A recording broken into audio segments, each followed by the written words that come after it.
All sports, all the time. There's heroes and there's legends. Heroes get remembered. Legends never die.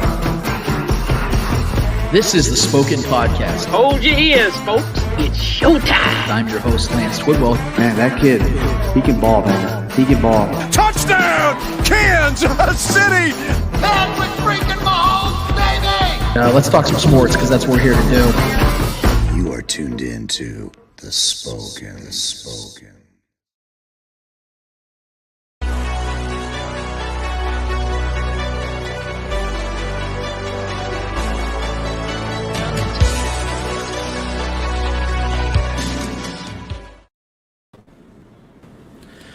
This is the Spoken Podcast. I'm your host, Lance Twidwell, here inside the Starcade Studios with my guys, Trevor Twidwell What's good? and Eddie Ortiz. Yo. Episode 184 in full swing, full motion, man. We are so happy, so excited, and so thrilled to be here with you guys and for you to be here with us. Whether you were live streaming, whether you were podcasting, or whether you were YouTubing, thank you so much for making time to be with us in this time as we break down and all things Chiefs related today, man. We have a fun-filled, packed-ass show for you guys today.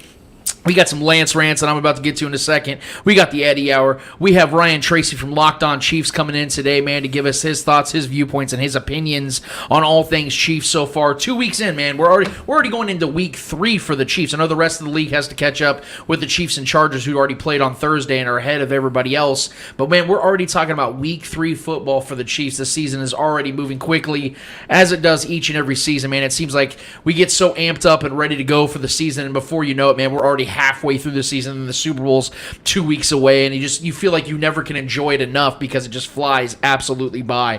But as I said before, I'll say it again. Thank you guys so much for being with us. If you've not already done it, we'd love it if you guys went to our YouTube channel, went ahead and subscribe to that. Go to all Starcade Media platforms as well. If you go to their social media, you can find them on Twitter at Starcade Media KC, find them at StarcadeMedia.com, and obviously on Facebook as well. We got a lot of great shows on there. They have Arrowhead Allies, they have Kingdom Queens. They got a lot of really good shows for you guys. All different viewpoints, all different walks of life, but we all have one thing in common. We all love sports, and a lot of these people love the Chiefs as well. So I know that's right up your guys' alley. I know it's right up ours, and that's actually where we're going to start when it comes to the Lance Rants. So I know this is a weird thing that we have for our show because we always air on Saturdays. And whenever there's a Thursday night game, we don't get a chance to break down the game at that week because now the Chiefs had 2 games since our last show. So it's a very unique situation that we're in. And fortunately for us, we don't have to break down both games because the first game wasn't very much of a game, if you guys know what I mean. I don't know about you, Trevor and Eddie. Watching that game, and I told Trevor, I know it was just Trevor here, and Trevor and I in studio. Eddie had a lot of stuff going on last week. But I said this, and I said this confidently, that first game was not going to be a game at all. The Chiefs were going to absolutely dominate the Cardinals, for one, because of the injuries, and the Cardinals was having a really chaotic offseason, and the Chiefs just being a team that was just hell-bent to go out there and make a statement. That's exactly what happened. So I don't feel, and I apologize to our viewing and listening audience here, I don't feel that it's necessary for us to really break down that matchup, because, again, it was one team giving another team an absolute cheek beating, and that's what absolutely happened. I think that's the only real synopsis I can go on to that one and tell you guys what I think about that game. Patrick Mahomes went out there and made an absolute statement, and that's what he's going to continue to do, in my opinion, this season. So let's get right to the Thursday night football game, which was clearly just a bigger game in general. We know it's an AFC matchup. We know it's an AFC West matchup. We know the Justin Herbert hype has been out there for a long time now, for over 2 years. Rightfully so in some regard, because Justin Herbert is by far one of the most talented young quarterbacks in the entire NFL, and he deserves his respect for being so. Absolutely. But coming into this matchup, as I had been talking about on Twitter and on Facebook and any other platform that I can open my mouth on, I have been talking about the difference in both of these franchises, and in particular both of these quarterbacks when it comes to the Chiefs and Chargers, Patrick Mahomes and Justin Herbert. The reason why I have always stated that until the biggest reason why I have not bought into the Chargers hype and into the Justin Herbert hype completely, and why I still don't have the Chargers as a playoff team, even though they have one of the best rosters in football, is based upon the same thing that I have been talking about all along: coaching. And we've already seen in just 1.5 weeks of football for the entire NFL how much coaching has mattered, and in particular in the AFC West. The first game we all watched of the season was what? The Denver Broncos visiting the Seattle Seahawks in this humongous storyline of Russell Wilson, the first game out the gate with his new team, is going back right where he started his first 10 years in the league against his old coach and his old fan base, getting booed. And when the Broncos had a chance to win this ugly-ass game in Seattle, what does his head coach do?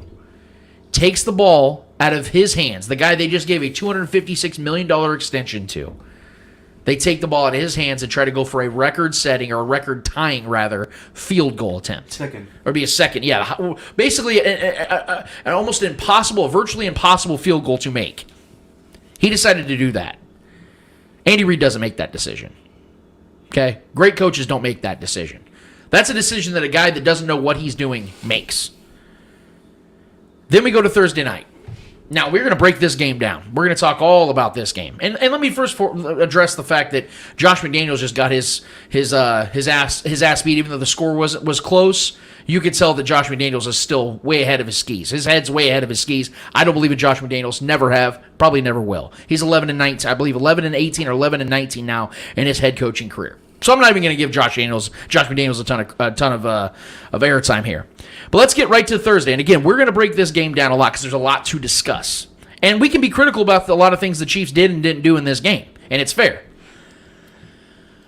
But when it came down to a pivotal moment in time in this game against the Chiefs and Chargers, it's 17-17. The Chargers are in the red zone. They're driving. They looked successful. It looked easy at times. Justin Herbert was dicing up this Chiefs defense.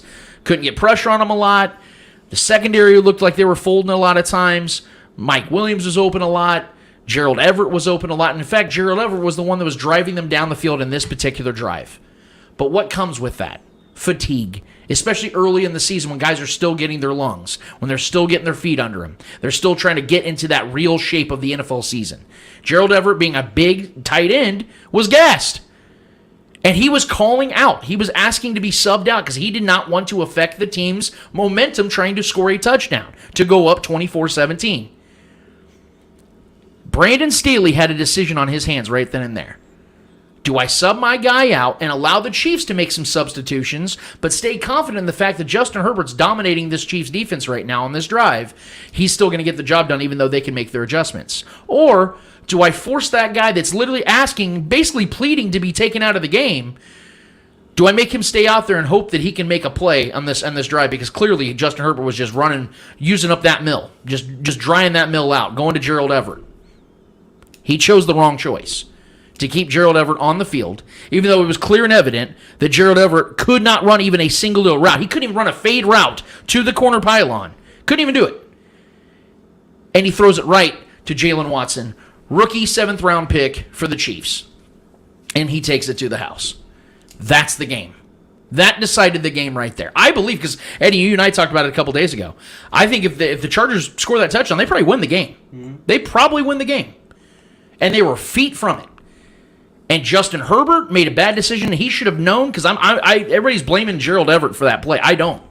He was trying to get out of the game. Yeah, he was the one trying to remove himself so they could have more fresh guys out there. I don't want to hurt the team. And they exactly. He couldn't even make a run to Jalen Watson when Jalen Watson made the pick. Yeah. Mouthpiece. And he was like, dude, I can't do it. I have nothing Everyone left in my knows body. that feeling when you're exhausted to the point where you can barely move. Yes. You've been running up and down a football field. Or for me, I played a lot of basketball. There's a moment where you're like, okay, I need to get out. I've been running up and down. You got to get a blow. Yeah. Got to get a blow. You can't. There's not much you can do. Your body physically just kind of gives up on you. That's what happened. And again, the coaches, they were trying to play the up-tempo offense. And I think that was, the 10th or 11th play of the drive. That was the best drive of the day, too. It was working, too, because, they were moving the ball down, like you said. And it took literally the last play of that drive to, Yeah. And Herbert's got to be aware enough to know that his guy's exhausted. Thank you. And that was the point I'm trying to make here, is that you see the difference in now coaches and how they handle pressure situations like this. Yep. And then you see the Chiefs. You see how the Chargers and the Broncos have already done these things. This is why, guys, I didn't buy into the Broncos this year. This is why I clearly don't buy into the Raiders. And this is why I still do not buy into the Chargers. Because, again, back to Herbert, who, again, I am a massive fan of. This kid is a stud, a very good football player. This is why I've said to this point he's still not an elite quarterback. And this Chargers team is still not a playoff team in my eyes. Because these are the kind of games. I mean, Marcus Spears on ESPN sitting here talking about, I still think that the Chargers are the face of the AFC West and the face of the AFC outside of the Buffalo Bills. Their only problem is they got to learn how to finish games. Yeah. Isn't that a massive part of how you become a championship team? So they can't finish games against the Chiefs, who you have below them. Right? Okay. And so Justin Herbert has to identify that his player's gassed. I'm not throwing in his direction. Yeah. I'll throw it out of bounds, and we'll settle for a damn field goal here before I try to throw it to this guy who clearly has nothing left. And Brandon Staley has to make that better decision of saying, we're confident enough in our offense. Because look at it. Brandon Staley, who's been aggressive for the last year and a half of going for fourth downs. Because why? His defense sucked. Now his defense is much better. If you say, look, we'll settle for a field goal here, my defense is going to stop Patrick Mahomes and this Chiefs offense like they have been for the majority of the game. Yeah. And you saw the difference between last year and this year. It's still week 2, but last year against the Chiefs, he was going for a lot more fourth downs. This time he only went for like 2 or 3 that I can remember throughout the whole game. He punted for like a 4th and 1, and he punted. He chose to punt. We saw that he made that adjustment from last year. So hopefully, he can make that adjustment of making the better decisions going into their next games throughout the season. Well, I think a lot of those decisions, his choices to punt obviously come with the idea that his defense is far improved, and it showed. His defense is much better this year than it was last year so far. They've played 2 good offenses and held them to lower scores than we predicted. But that and the addition of having Keenan Allen absent, who is their guy, their go-to guy on when you want to move the sticks. He's been their go-to guy for doing that. So not having him, that's like us, missing Tyreek last year, and we want to make this big play, and we don't have him to make, that we can trust and get him to get those extra yards after the catch or just move the sticks outside of Tyreek or outside of Travis. So I get why they were punting. And look, it was working the majority of the game. They beat us 33 quarters of 4. You know what I mean? So such a competitive game. But I think at that moment when they were playing that high tempo, fast offense, and that was their best drive of the day, getting down to the red zone there. Once they were on the 1. They should have maybe taken a timeout or maybe taken a breather, kind of reset. It was first and goal, wasn't it? Yeah. It was early. It wasn't early down. They just got that big play downfield. Yeah. Got to the 1 yard line there. They should have maybe taken. Listen, we got there. We had 3 cracks at this. We can get in there. Right. Take it. Give Gerald Everett a breather, and then bring him back in if you need to. Let him have a blow. Give him 40 to 50 seconds. I think their eyes got really big. Yes. Like, let's go for the kill now. Right. You know what I mean? Yeah, and that's the The inexperience. up tempo was just ridiculous at that point. And He didn't need to do up tempo at that That's point. just the inexperience of a young quarterback and a young coach. This is going to be a growing and a learning. It's a growing pain. It's a growing pain, but it's growing. True, but let's be real here. This is now Herbert's 3rd season. Yeah. At this point, Patrick Mahomes is already a Super Bowl champion as his 3rd year as a starter. Okay? Yeah, like it or not, he Justin threw a Herbert pick still has six. a losing record. He threw a pick 6. Right. Like I told you, was it the day after yesterday? I told Lance, it's like Justin Herbert lost this game for the Chargers, but at the same time, he also kept the Chargers in the game until the final whistle. Yeah. He was the whole reason why they were in this game. Him and Mike Williams were. There was just, and that's one thing too. We'll get to that more. But Justin Herbert was for sure the only reason they were in this game, as far as putting the ball where it needed to be, being without his number 1 receiving option. That was. And he was the reason why they lost. Which is it's crazy to say. Yeah. But we got to give praise to Herbert coming in here to Arrowhead and silencing that crowd was He's crazy. played well every single time. He made Arrowhead quiet for almost 3 quarters because he was just outplaying the Chiefs at all angles. Something that my guy Nick Wright, and by the way, shout out to Nick for giving me a shout out yesterday on the stat I had posted, and I've been keeping actually track of this as each and every win comes by, where Patrick Mahomes at this point is now 45-1 in games as defense keeps their opposing offense, the opponent, to less than 27 points. Just an absurd record. That's crazier the more you think about it. Yeah, and then Nick also came down with the fact that Patrick Mahomes has a better winning percentage, 55%. He wins 55% of the games he's down by 10 points. Yeah. That's a better winning percentage than Justin Herbert has in his career. That's absurd to think about. The whole league. Well, that's what I'm saying. No, he has a better record down 10 points in a game than Justin Herbert has for his career. Yeah, so he has a 55 winning percentage in those kind of games than Justin Herbert has, who's 16 and 18 in his career, which is below 500, by the way. Which is far above anyone even close yes, to him. But without, The we next can man. we can get to that stat in a second. yeah. But the point I'm bringing up is that Nick did say something this last week, and they were predicting on his show, First Things First, about this game and how they see this thing going, what the outlook will be, what the perception will be for both teams if one team wins, the other team loses, and vice versa.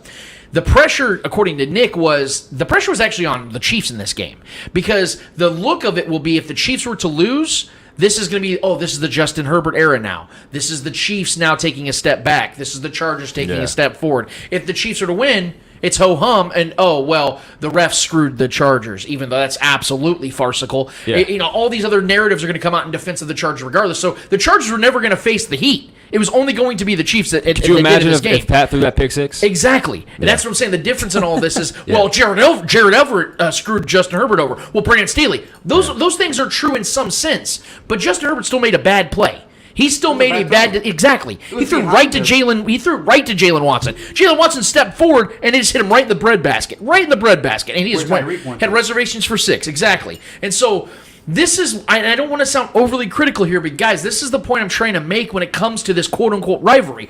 I don't believe it's a rivalry yet. I think it can be because Justin Herbert's that great, and the Chargers have a really good roster. But guys, Patrick Mahomes is 3-1 against Justin Herbert. The games are close, and they're fun, and they look like a rivalry. The Chargers have yet to make the playoffs. Justin Herbert has yet to win a meaningful game. He is still under 500 with a loaded roster that a lot of people not only picked to win the AFC West, but represent the AFC in the Super Bowl. So I don't want to hear excuses. I don't want to hear people say, well, Justin Herbert's really good, so that makes him a rival. Rivalries only exist when both teams are beating each other to get to the ultimate goal. And so far, the Chargers have not done that. I'll say this. I think it is a rivalry because both teams are trying to get to the same place. They're trying to win this division. One team, only one team can win each fight, right? We've obviously been winning the majority of these fights, but they've all been close. You know what I mean? These have all been nail biter. We barely pulled this recent one out, right? So I mean, I think it's a rivalry, but I just think we happen to have the better quarterback and the better coach, and that's edged us out. But they have all been dogfights. None of these fights have been easy. So I mean, if the Chargers won one more of these games, you think it'd be a rivalry then? Because I think they are within this division. We could talk about the Bills being our actual rival when it comes to like postseason appearances and battles in the postseason. That's one thing. But as far as in this division, I think the Chargers are our rivalry. Let me respond to that, and Eddie. I know you have a take on this, but here's my response to that. I look at rivalries as this. I look at the classics of like Yankees, Red Sox. Yeah. Two teams that are standing in each other's way of getting to a World Series, and one of them gets there, and the other one, and that one wins the World Series, or at least just gets there. Or even Chiefs, Raiders in the 90s. And yes, exactly. 80s, like you see the opposition there, where these two teams are clearly on a collision course, and one of these two teams are going to represent the AFC, or in that case, the Yankees and Red Sox will represent the AL in the World Series, because they're both great and they both have proven they're great. The Chargers haven't proven anything yet. I mean, Trevor, you talk about the Bills and how they have though. To the Chiefs, to common sense, they have not proven anything. No, they haven't. They have not won. They don't even have a winning record in the Justin Herbert era. They have not proven anything. They have a really good roster and they have potential, but they have not won anything that tells me they're rivaling the Chiefs to get to another Super Bowl. The last 2 seasons, have they not rivaled us to win this division? They've been a game or two behind us. They still haven't won anything. No, that's the point. I'm telling you my definition. We've come out on top, yes, but it's been a battle. I'm telling you the definition of what I see as a rival. So we have to lose in order for it to be. Yes, the Chargers have to dethrone the Chiefs for this to become a rivalry, because the Chiefs have already been dominating them 3-1. And the one victory the Chargers have against the Chiefs with Patrick Mahomes on the field is when the Chiefs turned the ball over 3 different times, and all 3 turnovers were almost completely on the Chiefs. Think about it. Marcus Kemp with the horrific tip drill that goes right to Asante Samuel, and Clyde Edwards-Helaire 2 fumbles. Yeah. They turned the ball over 4 times. Horrific defensive pass interference call on the Chiefs that extended the Chargers' drive, and the Chargers win by 6 points. That's their only victory they have against the Chiefs over the last 3 years. We won by a pick 6, defensive play. My point though is the Chiefs go and beat the Chargers, win the AFC West, and then contend for titles. The Chargers are just trying to make the playoffs. Yeah. To me, that's not a rival. That's not a rival yet. The Chargers making the playoffs is their personal thing. That has nothing to do with them and the games between us and them. Obviously, they should win more games against us, but we've been the better team at the times, but not by a lot. But we've been closely, as far as talent goes and like outcomes of the games, they've all been nail biters. The point I'm making is though, like what you say about the Bills, about how the Bills have won nothing yet. At least we can give at least we can give the Bills some credit here. They get to the playoffs, win their divisions, and get to an AFC championship. At least we can give them that. That has nothing to do with a rivalry though between us. We're talking about between us and the Bills, us and the Chargers. So then why would the Red Sox and Yankees be a rivalry?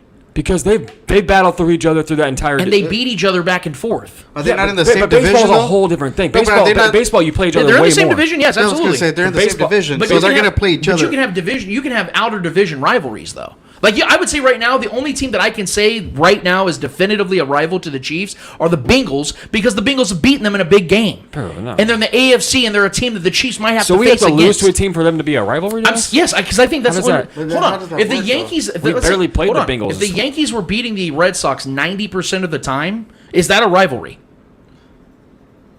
Is that a rivalry?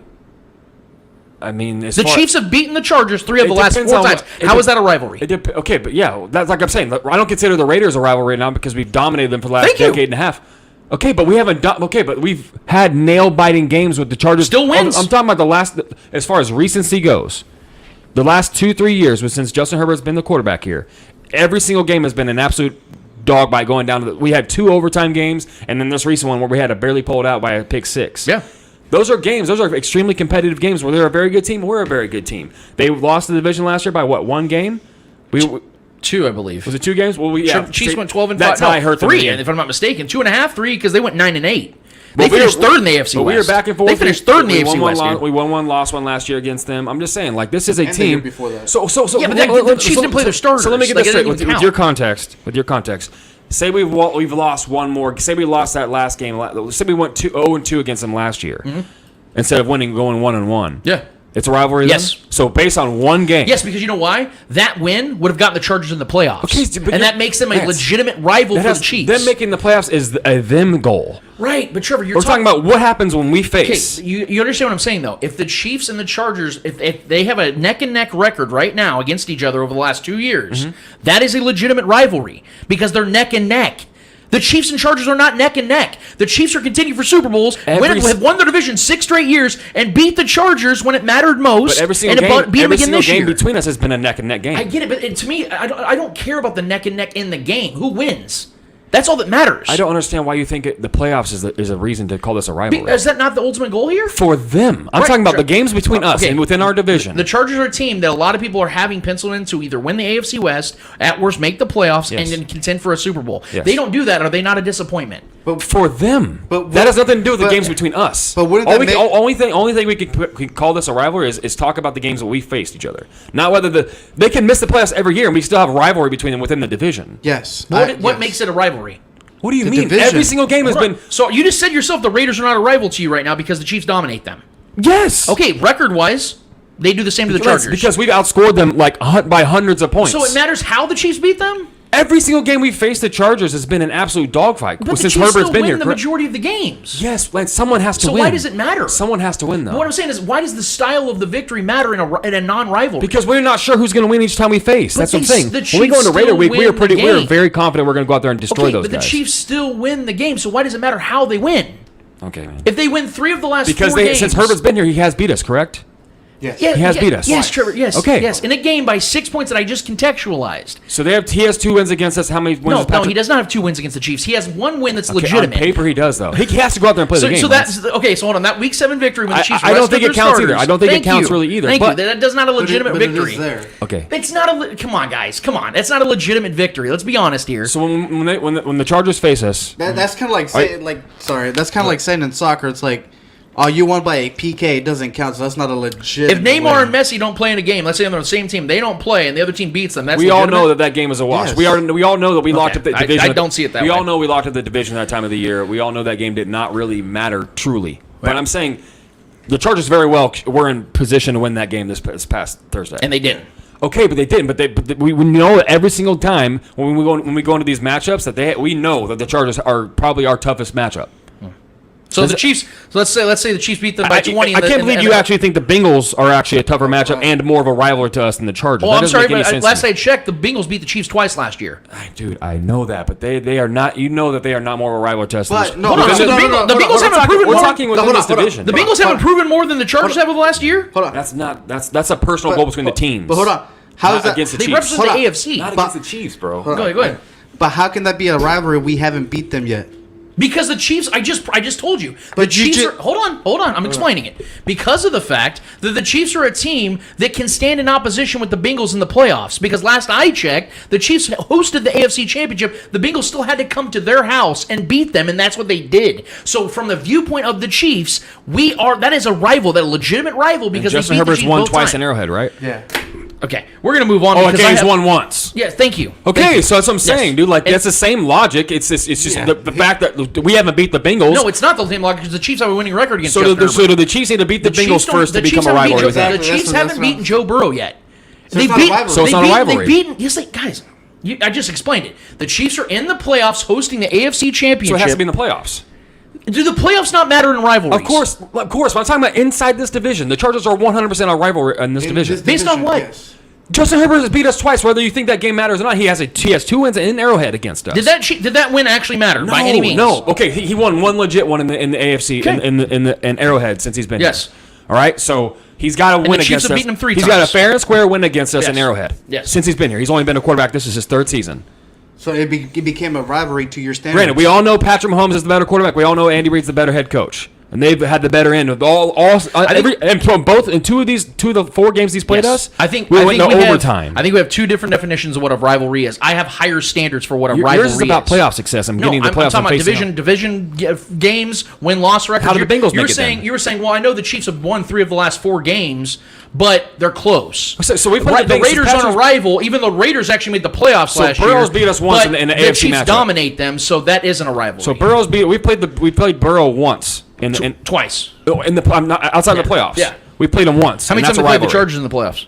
I'm not talking about the playoffs. I'm talking about the playoffs is not. Why are we talking about the playoffs right now? Those games matter more. That has nothing to do with an individual rivalry within a division. It has nothing to do with it. But it goes. It deep- doesn't. It goes deeper than just divisional games. No, You're it doesn't. Okay, so the Chargers aren't playing for a Super Bowl. My bad. No. So Why are okay, you talking about the Chargers' personal success? In this game, there was a lot of statements made for both teams. I'm gonna be honest with you guys. I think that the Chargers had a real opportunity here to get some serious momentum against the Chiefs, a team they've lost 3 of the last 4 games against, by the way. Justin Herbert, to me, I think made a statement because of the fact that he was without Keenan Allen. And if you guys have seen anything, I think they have set a record, if I'm not mistaken, for most receptions or most completions between 2 teammates over a 2-year span in NFL history, if I'm not it's like mistaken. 196, I Yeah, think. so they clearly have a great chemistry. I think it's up there with the elites. I think it's up there with Peyton Manning and Marvin Harrison, if I'm not mistaken. They set 100%. the record. Obviously, Travis Kelce and Patrick Mahomes. Not having him was massive, but I'll be real with you, man. I think Justin Herbert went out there and played as good as he could have without Keenan Allen. He went out there, was hitting Mike Williams early and often, hit his tight ends a couple times. Like I said, Gerald Everett was getting early action. Austin Eckler was getting early action. It felt like the Chiefs just could not solidify a 3rd down stop in the early parts of the game. And I think the Chargers went out there and really punched the Chiefs in the mouth. So I'm going to give the Chargers a ton of respect in this game. And I think that their defense played incredible. You guys know I pump up the Chiefs' offensive line significantly. I think they have maybe the best offensive line in football. They played terrible in this game. Rough. It was really, really bad. And honestly, it sucks to say, but I think that the middle of the offensive line is where it struggled the most. Because Joe Tooney, Creed Humphrey, and Trey Smith were getting bodied around a lot. By Van Noy. And yes, my God, Van Noy. My God, that guy was in the backfield constantly. Still got it, man. And so Patrick Mahomes, although he only got sacked 1 time in this game, you saw him get popped. He was getting hit way too often. The Chiefs could not find rhythm offensively. And I'll be honest with you guys even more. As much as I'm praising the Chiefs coaching staff, I don't think the Chiefs' play calling was good at all this game. I felt like the play where they had McCole Hardman do the jet sweep on, I think, 3rd and 2, and they had McKinnon trying to blake Joey Bosa. Yeah. Like, what are you thinking? Like, McKinnon's going to get obliterated, and that's exactly what happened. So I think there was a lot of clunkiness in this game. I don't know if the Chiefs, I know it's a short week, and it's a big, division game, and I know this means a lot, and the nation's watching, and, this is a team that could legitimately win the AFC West against the Chiefs, things of that nature. But I felt that the Chiefs came into this game very flat, very uninspired, very unmotivated. Did you guys see the same thing I saw? Because that's how I felt when the first 2.5 quarters of this game. It felt very clunky. Yeah. I mean, there was no rhythm to our offense. Pat, well, I mean, and that all starts with the offensive line and Pat not being able to get his rhythm. Because we all know Pat is he has that baseball kind of rhythm to him. So, whenever he's not getting his mojo going, it's hard for him to, he looked really flat-footed on some throws. There were some throws I really wanted Pat to lean into. There was a couple possible picks that he threw that were really flat-footed, and he just kind of, lobbed him out there. Didn't like that. And I think Pat knew he was bad. I think he knew that was a bad performance of him, and he knew that we caught a couple breaks to pull out that W. But yeah, the O-line overall, I think Orlando Brown didn't look very good to me. He was getting beat on the edge a lot. But yeah, Creed definitely was getting blasted up the middle by Van Noy a couple plays there, and Pat took a couple big hits that I didn't like. So overall, yeah, I didn't like the performance, especially in the first half. I think in the second half we kind of put it together a little bit better than the first half. Still not great. They actually let Pat kind of air it out a little bit more in the second half, and he made some big plays there with the Watson touchdown and a couple that big play to McColl. But overall, yeah, the play calling was just. I think the game plan was just not a great game plan. I think the Chargers defense was more ready than our offense was ready for their defense, and it showed. I mean, that defense is. I got a lot of respect for that defense moving forward. That's a good. As long as those guys stay healthy, because we all know at any moment, Derwin James, Bosa, and Khalil Mack could all go down at any moment. Those guys are very volatile players, but they're extremely elite in my mind when they are on the field and they're all healthy. Those are 3 elite players in my mind still. So they're healthy right now. They got to us, but I'm glad we got the W because they may not be as healthy this next time around we see them, so that's a plus. But we escaped injury-free, might I add, too. Yeah. McColl had a little bit of a leg issue, but I think he shook it off after a while. Yeah, I think it might have been like a stinger. He came in after Justin Watson scored a touchdown. 41-yarder. That was actually supposed to be for McColl. Yes, that was his route. So Justin I'm had to run calling the route. it's like a law firm game. It's the Watson game. I love it, dude. Like it. Yeah. That is a good point. I like that. The way he shook JC Jackson. On I said it. Jackson Hey, I said it too. before the game. I was like, I think it's a Welcome bad back. choice. I mean, no offense. See, I know the way he JC's a competitor. I was like, this is a bad choice for him to come back in a short week against the Chiefs. He like was this. there. And he got That was great cover. He was right there. He made But that up was for a it. perfect He ball. made up for it. Yeah, but Justin burnt his ass. That was a great ball, Yes. man. It was a great hip movement because it seemed like He he was sold it with going his eyes, left. too. He looked to the He left. was like, That's a fast white boy, dude. Man, I was like, imagine getting paid $65 million to get burnt by John Stockton and cleats. Yeah, our fifth receiver. that's crazy. He made J.C. Jackson turn two runs Sold out. it. Yeah. And Arguably the best corner in the league. Like, Whoopsie. Bro, that was a great ball, great route. I mean, that was so electric, man. I was so glad to see that Watson of all guys was the guy going Watson, up there. yeah. yeah. So it was, man. right that in the was, bread, right when Tyreek Hill likes him. Yeah, and so there's a few notables I want to bring up on the offensive side of things. Obviously, Patrick Mahomes, I think, although his numbers were pedestrian to his own standards, he still completed 69% of his passes. Nice. The numbers were good. He only had 235 passing yards. Again, I think a lot had to do with the fact he could not catch a rhythm in that shaky offensive line. But he did have 2 touchdowns, and he had a 106 quarterback rating, which was actually 6 points higher than Justin Herbert's in this game.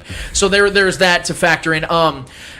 It's the point I want to make, though, real quick before I get to these other guys I want to make notables of is the fact that, Trevor, you said something right now about how Joey Bosa and Khalil Mack and even Derwin James are very volatile players where they're healthy right now, but all 3 may not make the end of the season. Like, straight up, that's how they are. They're very injury-prone players. Yes, and that will decide their season as well, because as much as I love Justin Herbert, he's not going to be able to overcome a bad defense again, because you saw what happened last season when they had the worst rushing defense and a terrible pass now with defense. broken ribs. Yeah, exactly.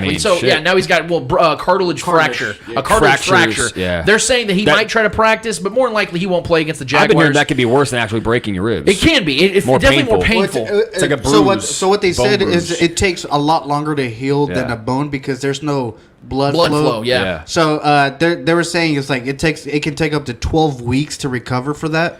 So they're going to shoot him up with So pain it kind of meds. reminds me of Yeah, Romo. so he'll Remember be Romo back. was doing with that? He'll be super padded, kind of like what Drew Brees was on Yeah. his second to last Like a season, flak I think. jacket type Yeah, thing. so he's probably going to play next game, but he's going to be really well covered. The good thing is it's not on his throwing side, so his motion will be fine. Still, though, It'll still be painful. His mobility's out the window. He Any- ain't gonna run yeah, his. any He gonna can't run his run. lane. He Yeah, can't we saw run. that. Yeah, he can't run. We saw the 3rd and 2 where he was like, "Yeah, fuck this." Yeah. It was like, "I'm not gonna slide because I That was can't. crazy. I'm not Yeah. gonna run because I can't get tackled because it hurts like a bitch." Yeah, he could have moonwalked to that first down. Luckily, their next It game was is a against- first down. Luckily, against their next opponent will be the Jaguars, Yeah. so they should still be able to beat Hey, them with Chase Daniel. That's even a if Chase mean. Daniel has to go. That's a mean defensive front, though. I think they can get after him. I just think especially their if defense, his O line I think their continues to be banged up. defense- I think their defense can dominate Trevor Lawrence in that offense Well, right oh, now. yeah, I'm not worried about them. I but think one of his center, I think, is out for the season. That's what I'm right? saying. They're- Corey Lindsley's they- out for the season. They lost 3 I think O linemen. that's- I know they lost 2 guys in the game. I didn't know Corey Lindsley had I a haven't heard significant that. injury. I haven't seen it yet. Okay. But I thought that's what I read, but I could be 100% wrong on that. The point I want to make, though, and bringing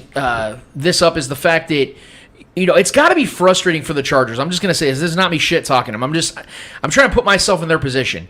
You spent all offseason building this insanely talented roster specifically to beat the Chiefs.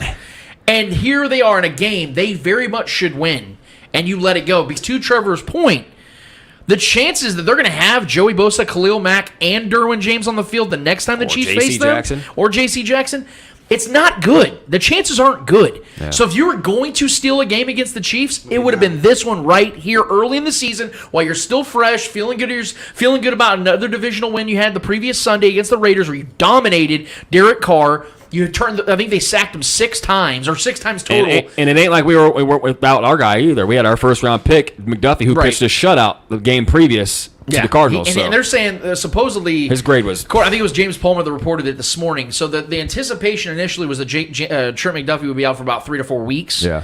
They're saying it now could be 6 weeks. So that's kind of a shitty deal that they got. Yeah, it's a huge loss because you can tell that Trent McDuffie was missed in this game. Even though he's only played 1 professional game, you can tell he was missed. You replaced him for Rashad Fenton, who was holding the whole time, the whole first half. He was driving me nuts, Fenton was bad. Fenton was really bad in this game, man. I got to say, I love Fenton. You guys know I've defended him. He holds too much. Yeah, I've defended him, but it's my guy. But my guy was bad in this one. I hope he has a rally. Go ahead, Eddie. Sorry, I think what affected the Chargers in this game a lot was when his offensive line started going down. Once started going, we saw that towards the second quarter. Chris Jones smelled blood. Yeah, once he lost the was it the right tackle or whatever? Yeah, the right tackle They moved down. Chris Jones. I think they moved Chris Jones or something. Ate him alive. Just fucking ate him alive. And then Mike Dana was just fucking breaking through the middle too, like it was nothing. Yep. And therefore, that's how he got that injury because he was missing his starting offensive line, and you can straight up tell that the Chiefs' defense started smelling blood because they were starting to get to him. Even Frank Clark was getting pressures, and you saw Justin Herbert Karlaftis was getting pressures. Yeah, when pressured in this game, Justin Herbert was 5 of 13 for only 27 yards, no touchdowns. And then Patrick Mahomes, I think there was a complete reverse. I think he completed like 80% of his passes in this game, and both touchdowns were on blitzes. And Carlos Dunlap's consistently getting in that backfield, man. Both 2 straight weeks. I'm loving what I've seen out of Carlos I didn't like Dunlap. what I saw in the first half. I'll be honest with you. I don't think the pass rush was even existent at all. It was totally non-existent. The team as an overall offense and defense, the first half was just horrendous. Yeah. That's how I saw it in the game. I was so upset, and I was just like, we're letting them have whatever they want. And listen, sometimes coming off the high of that performance we put up in week 1, sometimes you can kind of like, hey, you can kind of rest on that a little bit. Some guys maybe mentally just got caught off guard, and this is short weeks suck. A reality check. Oh, of course. At least we were at home. It sucks even worse when you got to travel on a short week. I'd have been home in L.A. anyway. That's true. That's very true. We travel well. And no, I'm saying like the Chiefs. Chiefs fans would have been insane in there. Yeah. But no, I wanted to point out real quick before we move. We have about 15 minutes until our guy Ryan will be joining us. Somebody that I want to give a ton of credit to that is done. He gets slandered a lot because of where he was drafted. And I have stood by his side, and I'm proud to say that because in 2 games now, this guy has already made such a significant impact in the way this Chiefs offense, now different, completely different, in fact, from just a year ago, has stepped up and done his part and did it significantly in this game, especially in the game that was much bigger than the Cardinals game. It's Clyde Edwards-Helaire. I mean, 8 rushes for 74 yards, 9.3 yards per carry, then had 4 receptions for 44 yards, caught all 4 of his targets, and averaged 11 yards per reception. And he had the 52-yard breakout rush that actually pretty much put a nail in the coffin for the game when he slid and let the clock continue to run down. That was a great play, man. Chiefs get a field goal. They're up 10 with 3 minutes to go. That's a career long for him too. And that's a point I want to add to because Clyde contributed to an impact of the game because as we just mentioned, the first half of the game was the Chargers. It was 10-7, but it felt like it was like 27-7. Like the Chiefs just were not playing good football, and the Chargers were playing really good football, to be honest.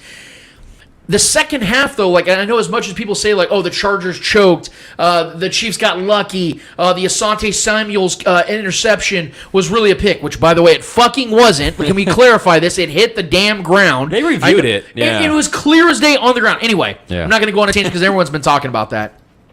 But let's contextualize some. Let's give the Chiefs some credit here. With 3 minutes to go, they were up 27-17. They had control of this game. Let's be real for a second. I'm going to give Justin Herbert a ton of credit for that last touchdown he put. That was an incredible drive that he had with, cartilage damage in his ribs. But the Chiefs had control of that game late in the game. So it's not like, the Chargers were up 24-7 and then they just threw a bunch of picks at the end of the game and the Chiefs got lucky on some bad calls. No, the Chiefs did control that fourth quarter. And so I'll give the Chiefs a lot of credit here. And Clyde Edwards-Helaire played a significant role in that. He played a significant role in that. He was moving the chains for the Chiefs. Yes. Yeah. And here we are. I don't know if it was because Tyreek Hill's now gone that the Chiefs no longer have a choice, but something the Chiefs have finally done is what we've been begging them to do, is utilizing Clyde in the pass game. And now look at what he's done.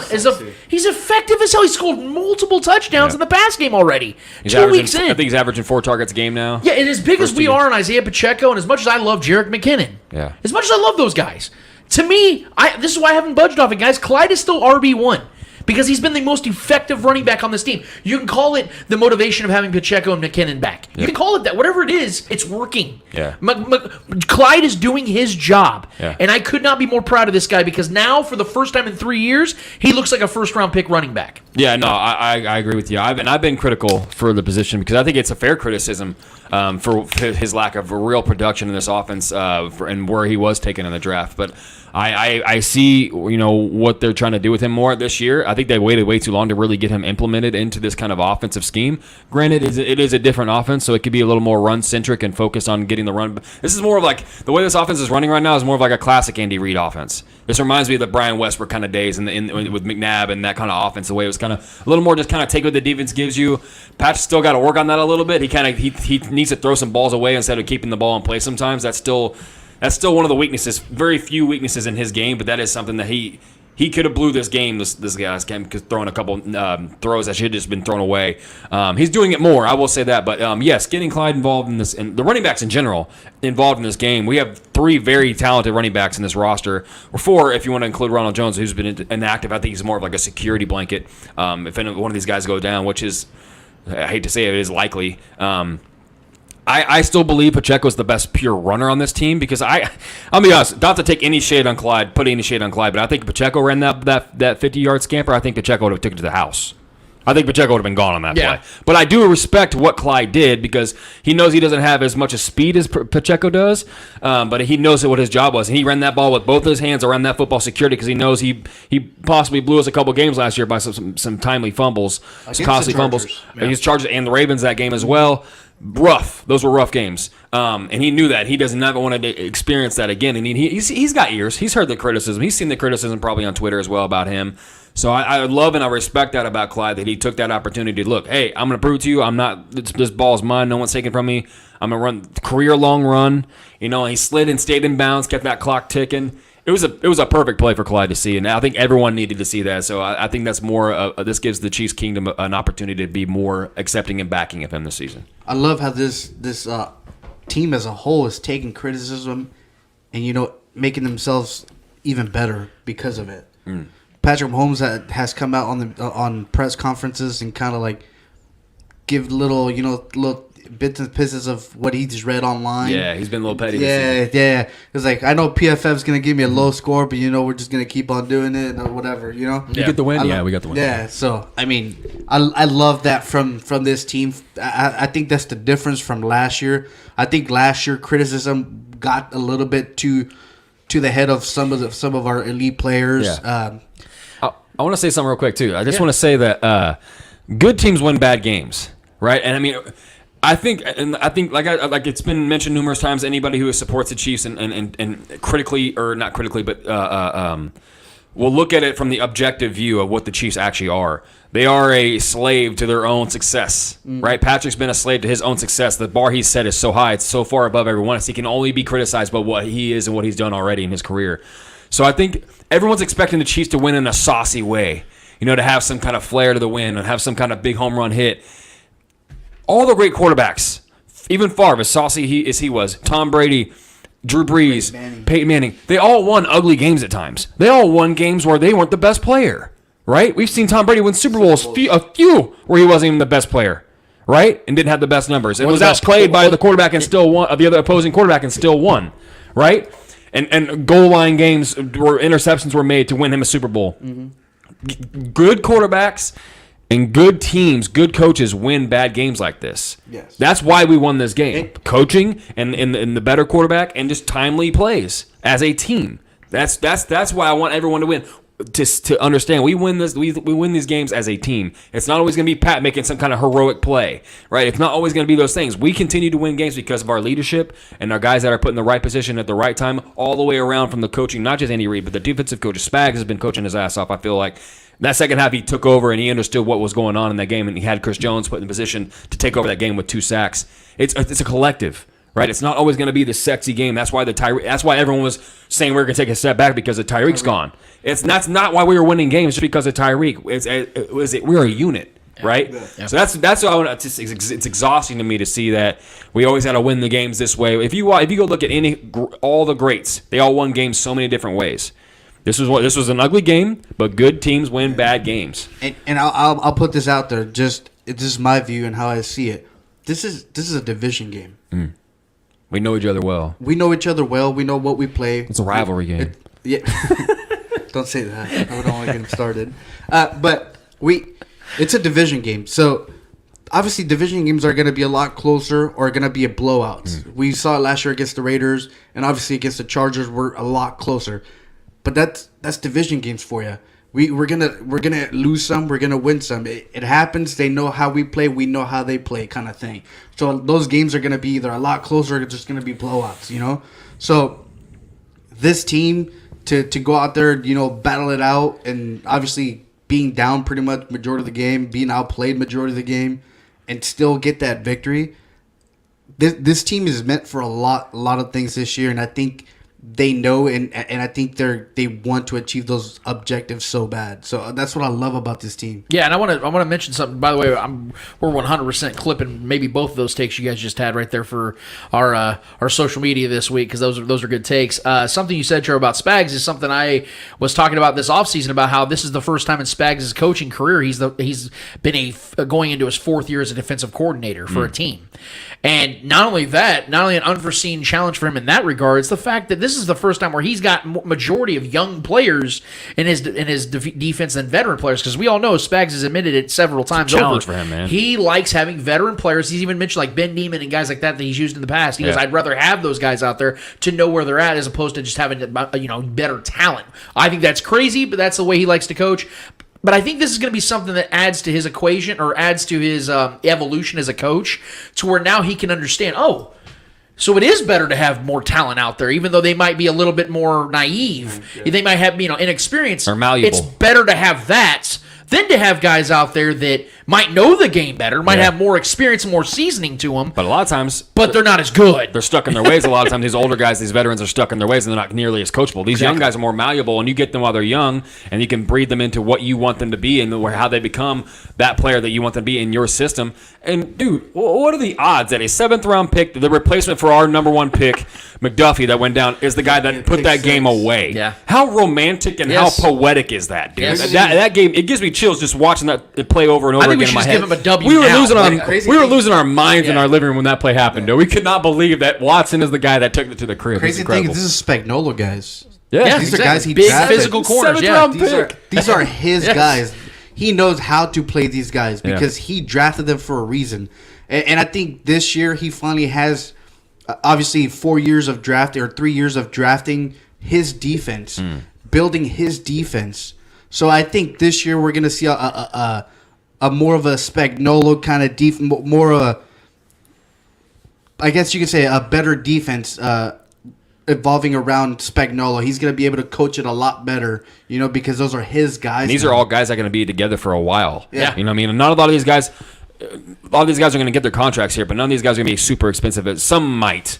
Karlaftis is probably going to get paid at some point in his career. Shamal possibly. But I do want to point out Willie Gay, though, too, just real quick. I think Willie Gay was all over the field. He was the Energizer Bunny. Him and Chris Jones were like the Energizer Bunny defense last game. He was making plays. He was making great tackles. He was getting pressure. He was all over the place. Missed a lot of tackles. Yeah, I was just going to say that. I was like, Willie Gay did miss a lot of time. Missed that wide open tackle on Eckler. That could have been at least It was a 6 yard scoring loss. drive out of that, too. That Yeah. one-on-one play, Yes. he should have had. Absolutely He should have. can't miss that tackle. He completely just let him go by. It's like, But Eckler's got a lot of victims in this league, if we're all being honest. That guy's When you made a- grow up riding bulls at a ranch in Colorado, like, you must be a Eckler's a- badass. Eckler's a beast, I do man. want to point out what you guys mentioned is Leo Chenal as well. Yes. We saw him early in the game. Getting A some lot good of people were playing calling time. him a project, and that might be true.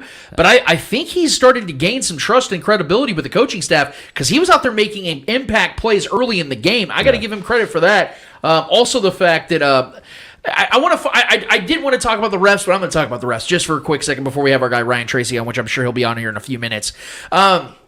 It was funny to me because obviously Chargers fans were clamoring that the Chiefs, they got the Chargers got jobbed by the refs with the Asante Samuel interception, which again was not an interception. It was a dropped pick. It should have been a pick. Should have been a pick, Patrick yeah. threw right to him. Of course. Horrible throw. Yeah, just a bad throw by Patrick. Game a shot. But the point is that I found it funny though because on the flip side of it, we saw Brian Cook getting literally picked on by the refs. I mean, yes, Brian was being a little obnoxious. Yeah. He rightfully He's so young. got penalized. He's young. But what was funny to me was we see Joey Bosa go spearhead Yeah, at Patrick that Mahomes' was- legs. yeah. They call that a penalty on Wiley, Unbelievable. which is an absolutely horrific Holding. call. He's back. Then Derwin James practically gives Travis Kelce the fucking last ride. I'm okay with that one.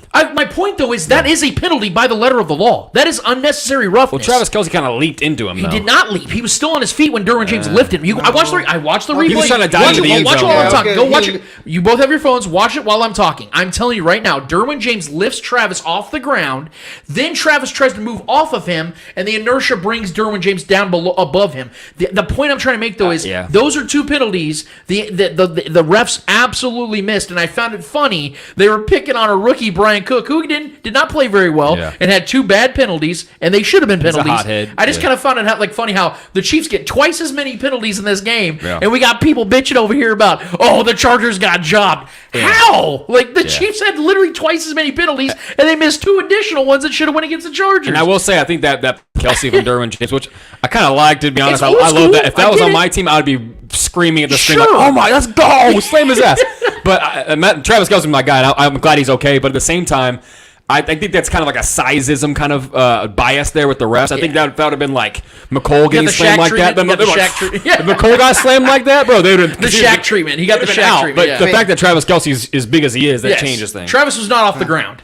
I seen the replay. Let's see. What do you Yeah, think? you guys are watching it in live time right now. He was definitely Travis going. did not leap. Travis he was did not leaning leap. into the end So zone. there was he only had 1 foot on the I don't ground. think it was Thank that you. bad. That's my Chelsea. point. His foot was still on. I should have said feet. Well, it was plural. I'm saying he was definitely going to- He was Well, not. he was leaping. already halfway. He was trying to get into the Look, end. I'm not Yeah, going to he act was like already Derwin James didn't halfway take advantage of that situation and You slam ain't his leaping ass. Derwin James, bro. I don't care if Travis was Yeah. 6'11". You ain't jumping Derwin James. I kind of love that. That's like an old school type of defensive play. I kind of love it, man. But yeah, It was I funny. get it. is I'm just that glad Trav's okay. Him and Kelce and his brother were talking about like who's the was it the meanest safety or whatever that you faced or Yeah. whatever. He said Derwin James is like He's the only guy that's really held Kelce in check in all the matchups for the most part. I'm outside of that the last matchup Well, when Kelce took to the crib. the But, two games last season, Travis went off. yeah, Travis had Well, over I think- 100 yards. I think in both Derwin was out games. one of those games, but I don't think so. I think No? Derwin played all 16 or all 17 last year, but I'm not mistaken. The point I'm making though no one is really keeps Kelce in check. is that but- the beauty of the unknown is again what we've been the theme of this Chiefs offense this season is you have no idea. No one player in this game dominated for the Chiefs receiving wise. Yeah. It was a smorgasbord of effort and contribution. Travis Kelce only had 5 catches for 51 yards, 0 touchdowns. Justin Watson and Jerick McKinnon are the ones that scored the touchdowns. Who saw that coming? Like, honestly, if That's you what did, I love about if this you did team, live yeah. betting or something like in the game, like who's going to, anytime touchdown, you're going to go with Travis or even Jody Fortson, which, by the way, I'm going to bring this up to Ryan Tracy. I was so mad in that moment because we all saw Jody line up on the left side and at the goal line play.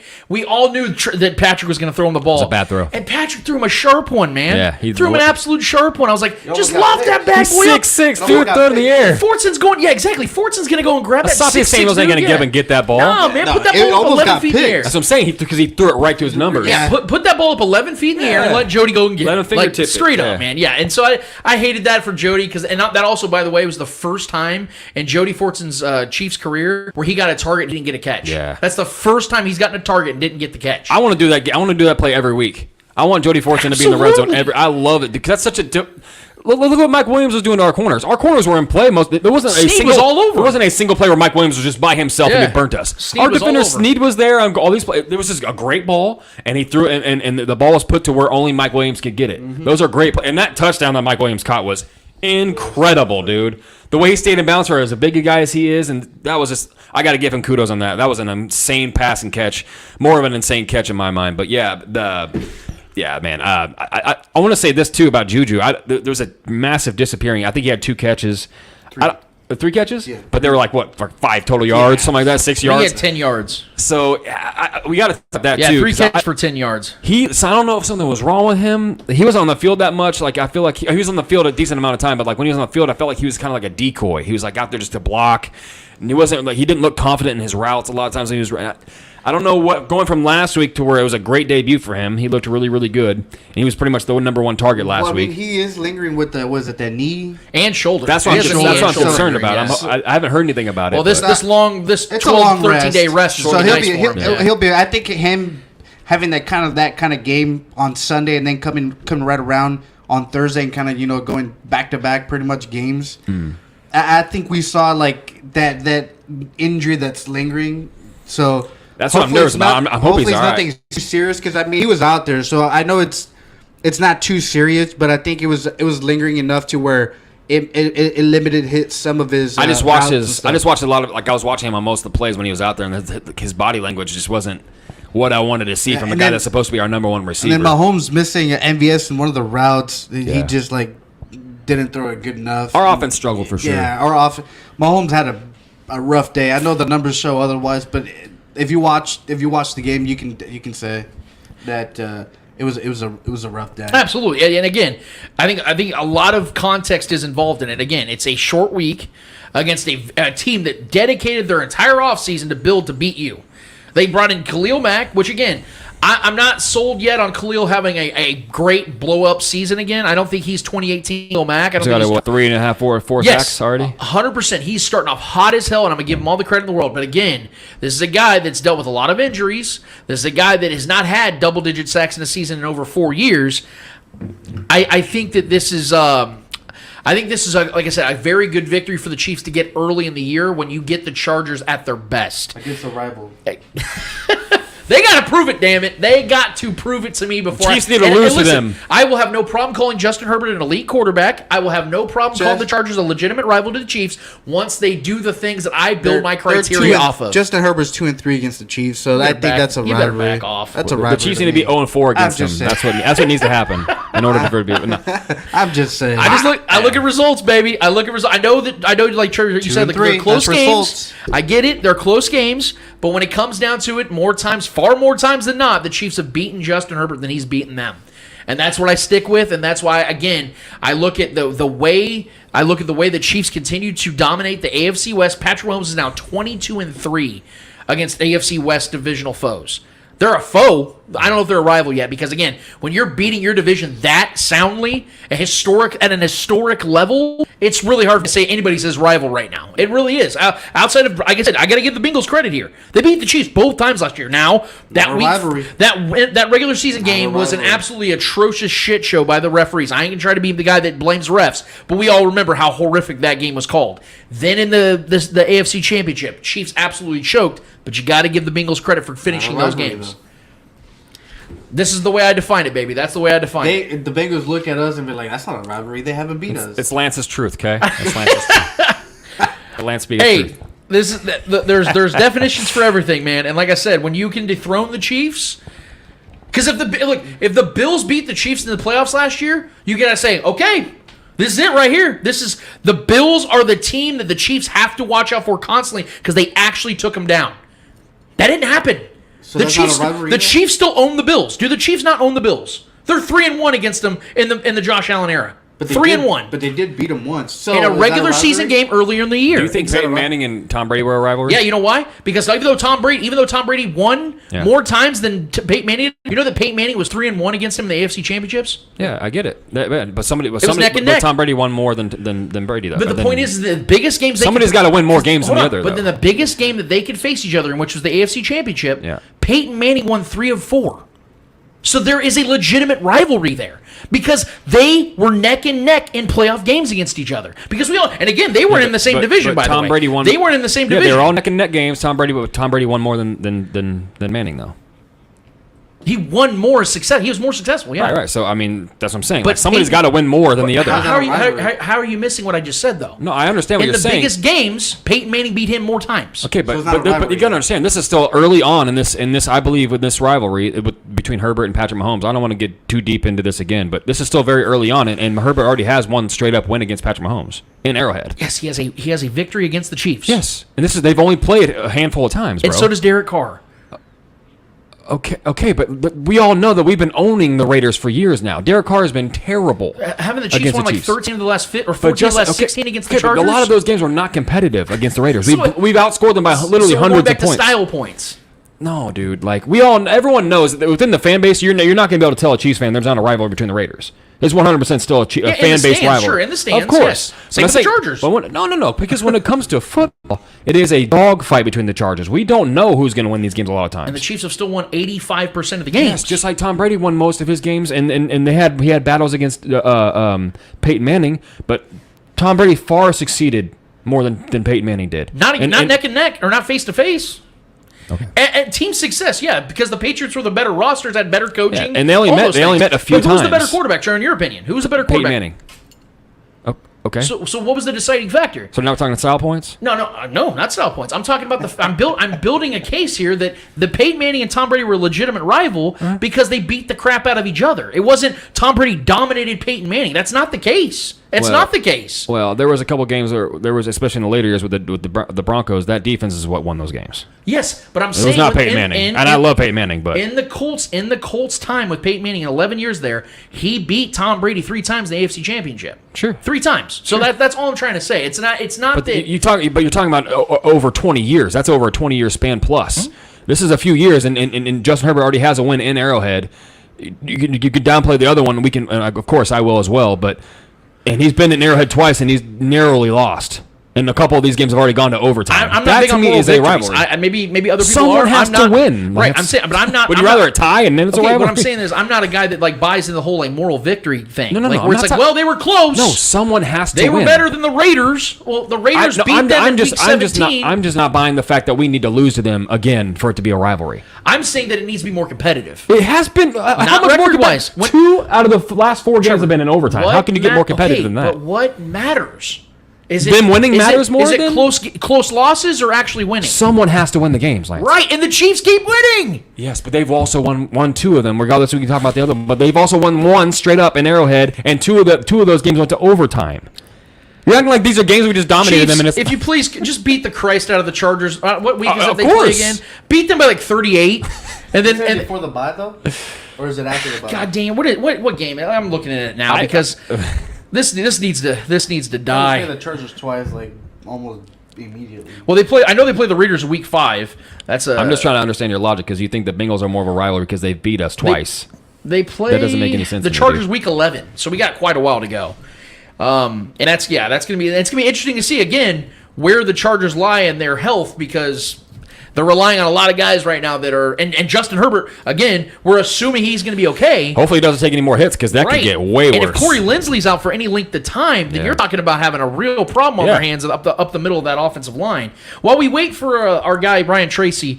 From Locked On Chiefs, I want to go down a list of a couple of these matchups this week because obviously we're not going to be watching Chiefs games on Sunday. So there's some good games. There's some intriguing matchups we this week. We got a doubleheader on Monday, which is cool. Yeah, that's going to be fun. Yeah. So I want to start. Let's look up. Wait, what are we doing here? Okay, yeah. So week 2 because we're obviously ahead with the Chiefs playing Thursday night. There's some good matchups this week. So we have the Bucks visiting the Saints. I want to start off hot and heavy with this one real quick. I want to break this one down. This is a pick 'em. You know, I want to believe that too, and obviously Vegas agrees with you guys. 2.5-point favorites for the Bucks on the road in New Orleans. I think that's absurd.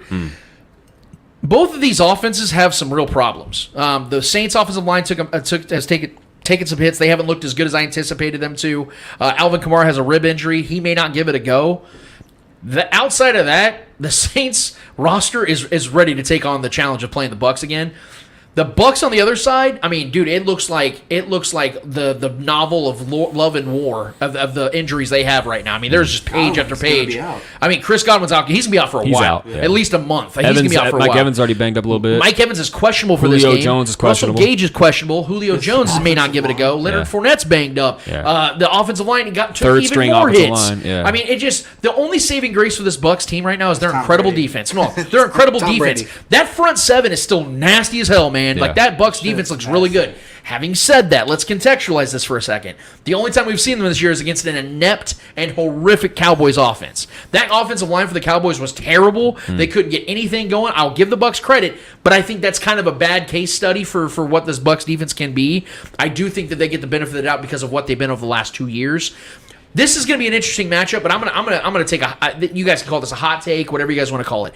I think the Saints win this game by double digits. Ooh. I do, and here's the reason. Here's the reason why. Look, Put some money on that, please. You know how Tom Brady always gets like this benefit of the doubt of like, well, he just defies logic and all these other things. He gets all this hyperbolic praise, right, for just being average and relying on elite defenses every year. It's the fact that there's one single team and one single coach that has his number. And it's Dennis Allen and the New Orleans Saints. They are 4-0 against Tom Brady since Tom Brady's been with the Bucs regular season. And in those games, Tom Brady has been horrific. 6 touchdowns to 8 interceptions with a 72 quarterback rating. That was with an elite offensive line and healthy weapons. He doesn't have either right now. So I have a hard time believing, especially with Jameis Winston playing as great as he did in that fourth quarter. He had 213 yards and 2 touchdowns in that fourth quarter against the Falcons. Falcons suck, I will say that. But that's a divisional game. Team knows them pretty well. Fact is, But not a rivalry. you have 3... No, hell no, it's not a rivalry. You have three insanely skilled wide receivers for this Saints team. Against that secondary of the Bucs that is not good, guys, I really think Jameis Winston's going to have a good game. Not a great game by any means, but I think that the Buccaneers' offensive line is going to let Tom Brady down big time in this one. I think the Saints' front seven is going to tear him apart in this game. I think he has another horrific game. I think the Saints win this game by at least 2 touchdowns. I think the Saints roll in this one, Trevor. This is in New Orleans, by the way. Yeah. That does matter. That does matter. They have great home field advantage in that dome. Yeah, say what you want. I mean, I think the Cowboys roster is better than the Saints roster, easily defensively and offensively. They have weapons all over the place, and they still lost that game to the Bucs. So, and they have a better defensive front than the Saints do by far, in my mind. So, I think the Bucs win this game, but I think they win it narrowly. I think Tom Brady needs this win really, really bad, and I'm not going to call Tom Brady average. I think he led the league in passing yards and touchdowns last year, so I'm not going to call him average. But I think this is a game where Tom Brady finds a way to win. This Saints defense is still very good, especially in the secondary. I don't think their defensive front is as good as it was last year. But that secondary has given not only Mike Evans fits, but Tom Brady has struggled massively against it. I think this is going to be a game where the Bucs really try to get their running game going. A lot of dinking and dunking. I think this is going to be a defensive showdown because I don't think Jameis has been very good so far this year. I think he had like 45 yards passing going into the fourth quarter of the last game, and they barely beat the Falcons. Like they had a neck out, barely beat They were losing that whole entire game. Until the very end. Double digits, too. Yeah, Jameis was not very good last week. Alvin Kamara is banged up. I don't even know if he's going to play. Michael Thomas is back. That's a plus. I mean, he had scored 2 touchdowns. He was the saving grace last game against the tough Falcons matchup. But this is a game. This is for me. It's a pick 'em. I think either one of these teams. I won't be surprised if either one of these teams pull it out. But I think it's going to come down who stops who at what time. This could be a field goal shootout in my mind. I think that's what it's probably going to be, similar to the Cowboys game. That was terrible. It could be very similar to that. And I think the Bucs could win a few games like that this year. So this to me screams like a 7-14 kind of game. Both these teams are going to be really, really good at stopping each other and getting each other off the field. And I think it's going to be scoring by 3 in this game. So I'm edging out the Bucs in this one. I take the better coach and quarterback combo in this one in my mind. I think that's what matters most. And we can talk about the weapons. Both teams I think are banged up. I don't know if Alvin Kamara is going to play. That's a huge loss if he doesn't. But I think I'm giving the defensive line of the Bucs the advantage here to get after Jameis and make his life a living hell in this one. I think they win narrowly, maybe by 3. Yeah, I'm with Trevor on this one. I think the Bucs are going to win. It's a very, very narrow victory for the Bucs on this one. Obviously, we saw Tom Brady play last week. He wasn't great at all by any means. He was struggling out there. I definitely saw his age starting to show up a little bit, creep up. It was a totally different Tom Brady from last year. But yeah, this Bucks front seven's phenomenal. The way that we're able to get to Derek Carr and just put him to the ground, not let him to do anything. I think this is going to be a very hard task for Jameis Winston and that O line. You talking about that Dak Prescott? Yeah. My bad. You're good. So it's gonna be a tough task for them. Well, Tom Brady needs this win. He needs to get this off his back. Yeah, because he's like you said, the Saints are 4-0, and I think him beating the Saints in New Orleans would be a great statement win from him, especially with this team that's a lot of people are saying could go deep in the playoffs. Yeah, I will say Dennis Allen, the coach and the defensive coordinator, who's been the guy that's been putting together these defenses to stop Tom Brady and have his number, is the head coach of that team.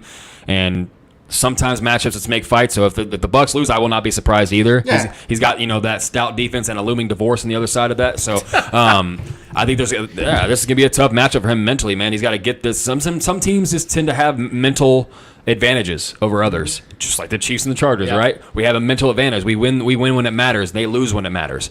So that's kind of what's I think that's going on in this scenario. But I think this is a game where Tom Brady has a chance, and if he doesn't, it is what it is, man. They just have his number, and they lost. This is a pick 'em for me. So if any team edges out either other team, I'm not gonna be surprised. But if I'm a betting man, I'm staying away from this one. This is a tough one to pick. Well, and then we have the Ravens hosting the Dolphins. I think this is a really good matchup because of the fact that last year, obviously, the Dolphins beat the crap out of the Ravens. Yep. This one is in Baltimore this time, and I've been somebody that's been very hell-bent on the Ravens having a big season. I think that Lamar Jackson's going to have a very, very big season. He had a really good game last week against the Jets. They won soundly. It wasn't a great game by any means. Slow. Week 1 games are usually weird, though. That's why the Chiefs doing what they did against the Cardinals was so profound, because they lost Tyreek Hill, and they go out there week 1 and just look like they were in mid-season form. Yeah. That's not usually the case for most teams. I think the Ravens are going to come out here a lot better, a lot more I would say gelled. I still think they have a lot of guys out. I don't know if Ronnie Stanley's playing. I don't know if Marcus Peters is playing. Marlon Humphrey might not play. That's huge. Yeah, I do believe that as well, but I do think that the Ravens are going to cover this one because of the fact that Lamar Jackson is against defenses that blitz really well, like the Dolphins. I think he usually responds really well and has really good rushing games. I think he's going to have a lot of yards on the ground in this one. He's going to have to. He's going to have to. He didn't last week. And if I'm going to be somebody that believes that Lamar Jackson's going to have an MVP-esque season this year and the Ravens have a record that is worthy of the number 1 seed, I think this is the kind of game they need to win. They're 3.5-point favorites at home. I think that they cover that, and I think they do win this one against the Dolphins. Because I need to see Tua go against a really good defense on the road and beat a really good defense on the road. I just don't know if he can do it. Well, really, go ahead. Sorry, I was just looking at the Ravens injury report since you brought it up. It's a long list. So Nick Boyle was on there. He was NIR rest. J.K. Dobbins, he was knee, obviously, full Wednesday, full Thursday. He'll play. So he's more than likely his first game play. back. Yeah. Marlon Humphrey. That's the big one. Groin. He was limited on Thursday. He'll play. He didn't practice Wednesday. He'll play. These are the only players that did not practice on Thursday. James Prochet II, Patrick Ricard, Ronnie Stanley, and Brandon Stevens. Yeah, that's going to suck not having Ronnie O-line. Stanley. That's not going to have. That's going to suck. The only way the Ravens win this game is if Lamar uses his legs in a big way. He's going to have to, because I think with Stanley out of this game, having your left tackle out of the game is huge for him. And with that defensive front of Miami and that secondary of Miami that just continually makes plays, that's a tough defense on that side. So as a traveling team, I'm expecting this Miami defense to bring it. And they got 2 absolutely stud receivers on the other side. That if Humphreys doesn't play, and Lamar doesn't use his legs, the Ravens lose this game, in my mind. Because I don't think any team really has an answer for Tyreek Hill. He's just kind of one of those guys. You get the ball in his hands, literally anything can happen. Yeah. And we saw that. He didn't score last week, but he had almost 100 yards receiving on like 12 targets. He still balled out. And then Waddle got the touchdown. Defending both those guys on the same team is extremely tough for defensive coordinators.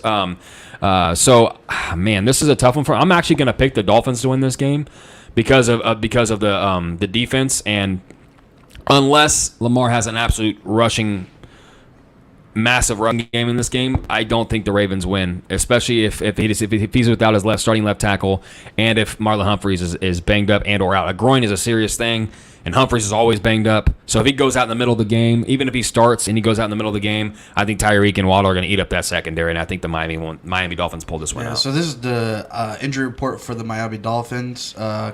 Salvin Ahmed, questionable. Taron Armstead, questionable. Tight end Ethan Carter out. They're all backups. Well, it's not Terran Armstead. No, but yeah. Hunter Long, tight end, questionable. Christian Wilkins, questionable. And Cedric Wilson, questionable. So Cedric Wilson was the guy they called a big free agent signing this offseason, so we'll see if Yeah, that he's like pays. fourth on the pecking order in the I think offense. So. Greg Little is carrying an ankle injury. He's been a full participant, but he is carrying a. They still got all the guys that matter, though, the most. Brendan Jones is also limited. We also have a matchup on Monday night. They have 2 Monday Night Football games this week. We have the Titans visiting the Bills, and they have the Eagles at the Vikings. Real quick, who do you guys have with them? I think the Bills are going to win this game. They're 10-point favorites right now. I know the Titans are a bad matchup, ideally, with Derrick Henry. I know that's worked in the past. They beat the Bills last season. I don't Yeah, think that's that going to happen. defense ain't the same. I think the Bills take care of business on primetime at home. What do you think, Trevor? I want to see Derrick Henry just run all over that undersized. I understand that they brought Von Miller under that defensive line. That's a huge. He's going to get after Tannehill for sure, and Tannehill's going to be. But if they can get Derrick Henry going in this game, and say what you want about that Bills defense, they are a good defense, but they have a smaller size linebacker core. They're more built on speed. That's kind of what Derrick Henry can feast on. If you have undersized linebackers and you just want to be fast, cool, you can be fast. I can run your ass over still, though. Yep. It doesn't matter. So I think this is a game where Derrick Henry wants to prove his dominance again. I think this is the back end of his career, if I'm being honest. Like I called that in our prediction show. But if Derrick Henry can get this game going, and Titans can slow down the pace of this game, they have a chance. But they are 10-point underdogs for a reason. I think the Bills win this game just because of Josh Allen's. I think he's going to just destroy that Titans defense. But if the Titans can force them to play their game, which like they made the great offense that the Bengals do last year, and they should have won that playoff game, but Tannehill blew it. If Tannehill doesn't blow this game and they get the ball on Derrick Henry and they can chip away, because no one's really stopping Derrick Henry. Yeah. I don't think anyone on that defensive line of the Bills is going to stop him. do you believe that they cover, the Titans cover? Oh, man. They're not a good See, scoring I actually offense think right they now. do. I actually think they do because of the fact that I agree with that. I agree with what you're saying, Trevor. I think that the Titans are going to come into this game with every intention of limiting the Bills' possessions. I think the Bills They're could gonna slow cover. this I think game the down. Bills could cover by themselves.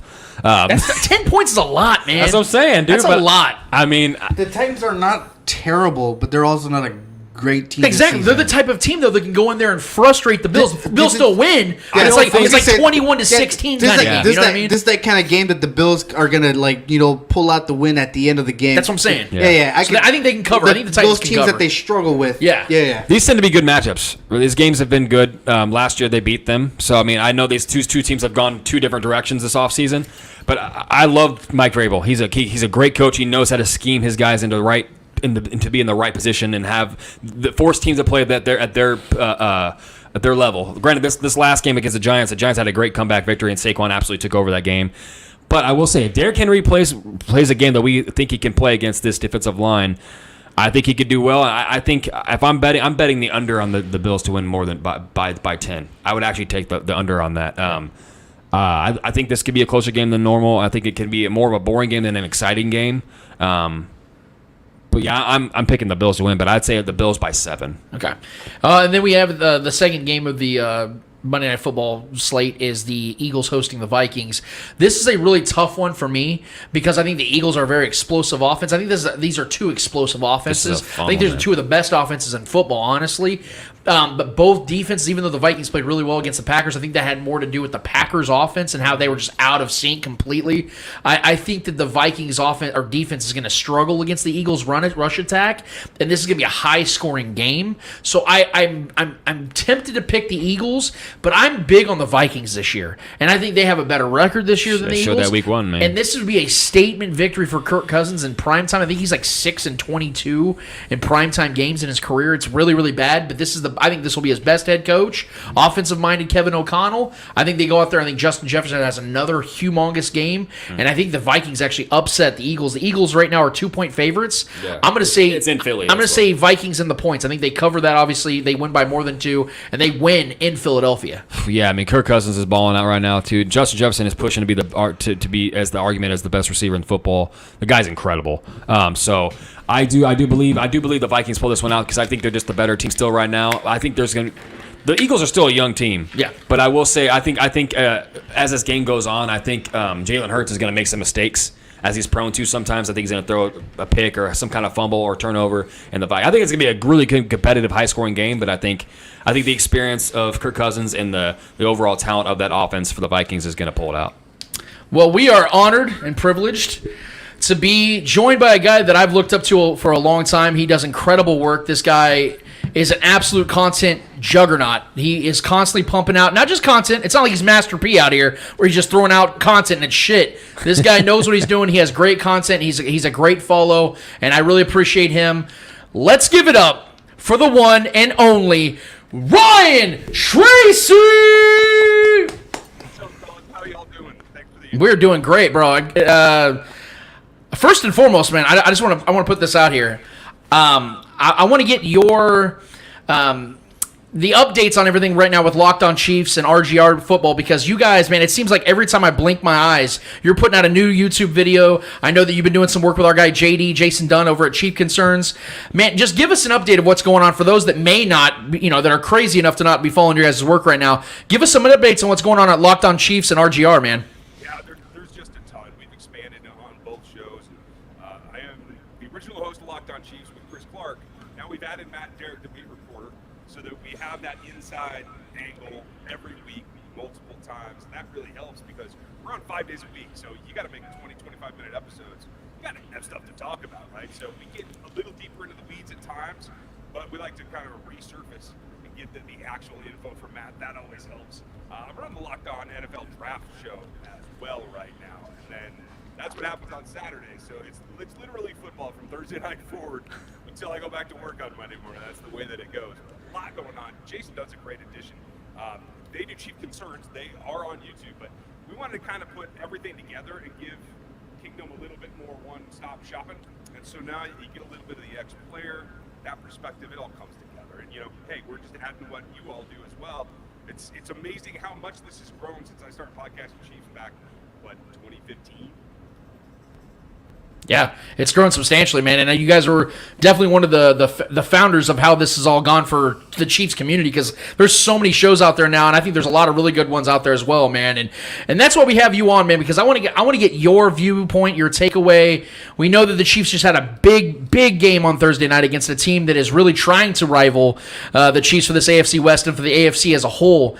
And I felt like this game was a lot uglier than I anticipated. I know it was a short week for both teams, but I felt like there was a lot of opportunities missed by both teams, and I felt like there was a lot of meat left on the bone for both teams. But I want to get your overall takeaway. What did you see from this game? Were you impressed by both sides? What was your overall viewpoint of how this game went down? I think it just shows you that every team, no matter what year it is, every new 53 is different. And even though you have all these stars, Kelsey, Chris Jones, it all still has to come together. Week one was nice because that's a team that wasn't prepared to play in the Arizona Cardinals. Week two, it's like, oh, you got to jump into the division. And now it's like, okay, we're good, but we're not what we can be. The engine's purring, but it's not revved up. And so I think that leaves you coming away from it feeling like there's a lot higher this offense can go. The defense is really encouraging, but they're also a little bit haphazard, right? When you're getting contributions from that many rookies and even second-year players, that's the way it's going to go. But I think overall, I come away feeling like the things that you can't practice, like being resilient when the other team makes plays, like adapting to what you have to make your adjustments and being on the spot with your mental side of the game, I thought that was all really encouraging. I think it just shows that this season's going to go a little bit differently than maybe we want, but I do think they'll be able to progress through the season. We have to address it. We have to address the fact that the Chiefs are now in life without Tyreek Hill. And hey, Ryan, if you could real quick, I want to make sure that your mic is all the way up so we can hear you a little bit better. I know you've had some technical issues, but we just want to make sure that we can hear you as much as possible, because we got to get your takes, man. We got to make sure that everyone's hearing it loud and clear. But the next thing I want to address is the life without Tyreek Hill. And I know you're probably exhausted and tired of hearing about this, and so are we. But it's still early in the season. I think it's something that needs to be addressed. And so far, obviously, the Chiefs are 2-0. Had a beautiful victory against the Cardinals, a very ugly but a necessary victory against the Chargers. But Patrick Mahomes has been absolutely dominant without Tyreek Hill in this season and in his career alone. This season, he's completing 73% of his passes. He's averaging 298 yards per game, 7 touchdowns, 0 interceptions, with a 128 quarterback rating, which is absurd. And in his career now, the Chiefs are 6-1. He completes 66% of his passes with 333 yards per game, 15 touchdowns, only 1 interception, with a 110 quarterback rating. So Patrick has now this season completed a pass to 11 different receivers, has thrown a touchdown to 6 different receivers. Explain to us what you're seeing from Patrick as an individual and his response to this offseason criticism and doubt. It's obviously in the front. Hopefully this mic level's a little bit better, but he's taken his game back to where it began, when it was about distributing the ball to everyone that could then make plays for you. That's because he was a young quarterback at the time. He wasn't this prowess that we know now. Now it's about put it where they ain't, and it's back to backyard football. If they're going to do this, we're going to go the other direction. And I think that takes, for a guy that is used to going downtown all the time, it takes discipline, and it takes kind of ignoring your instincts, and that's a maturation process. And if he continues to do that, there were times even the other night where I felt maybe he got back into his old slinging, like, I know I can hit this, I'm going to keep trying. But if he can stay away from that, stay disciplined, I think that it presents a problem for what we saw last season. 2 high safeties, a lot of cloud coverage, that they're going to have to get out of it. And then they're falling right back into his trap. And then he's got play action over the top, and there's good action.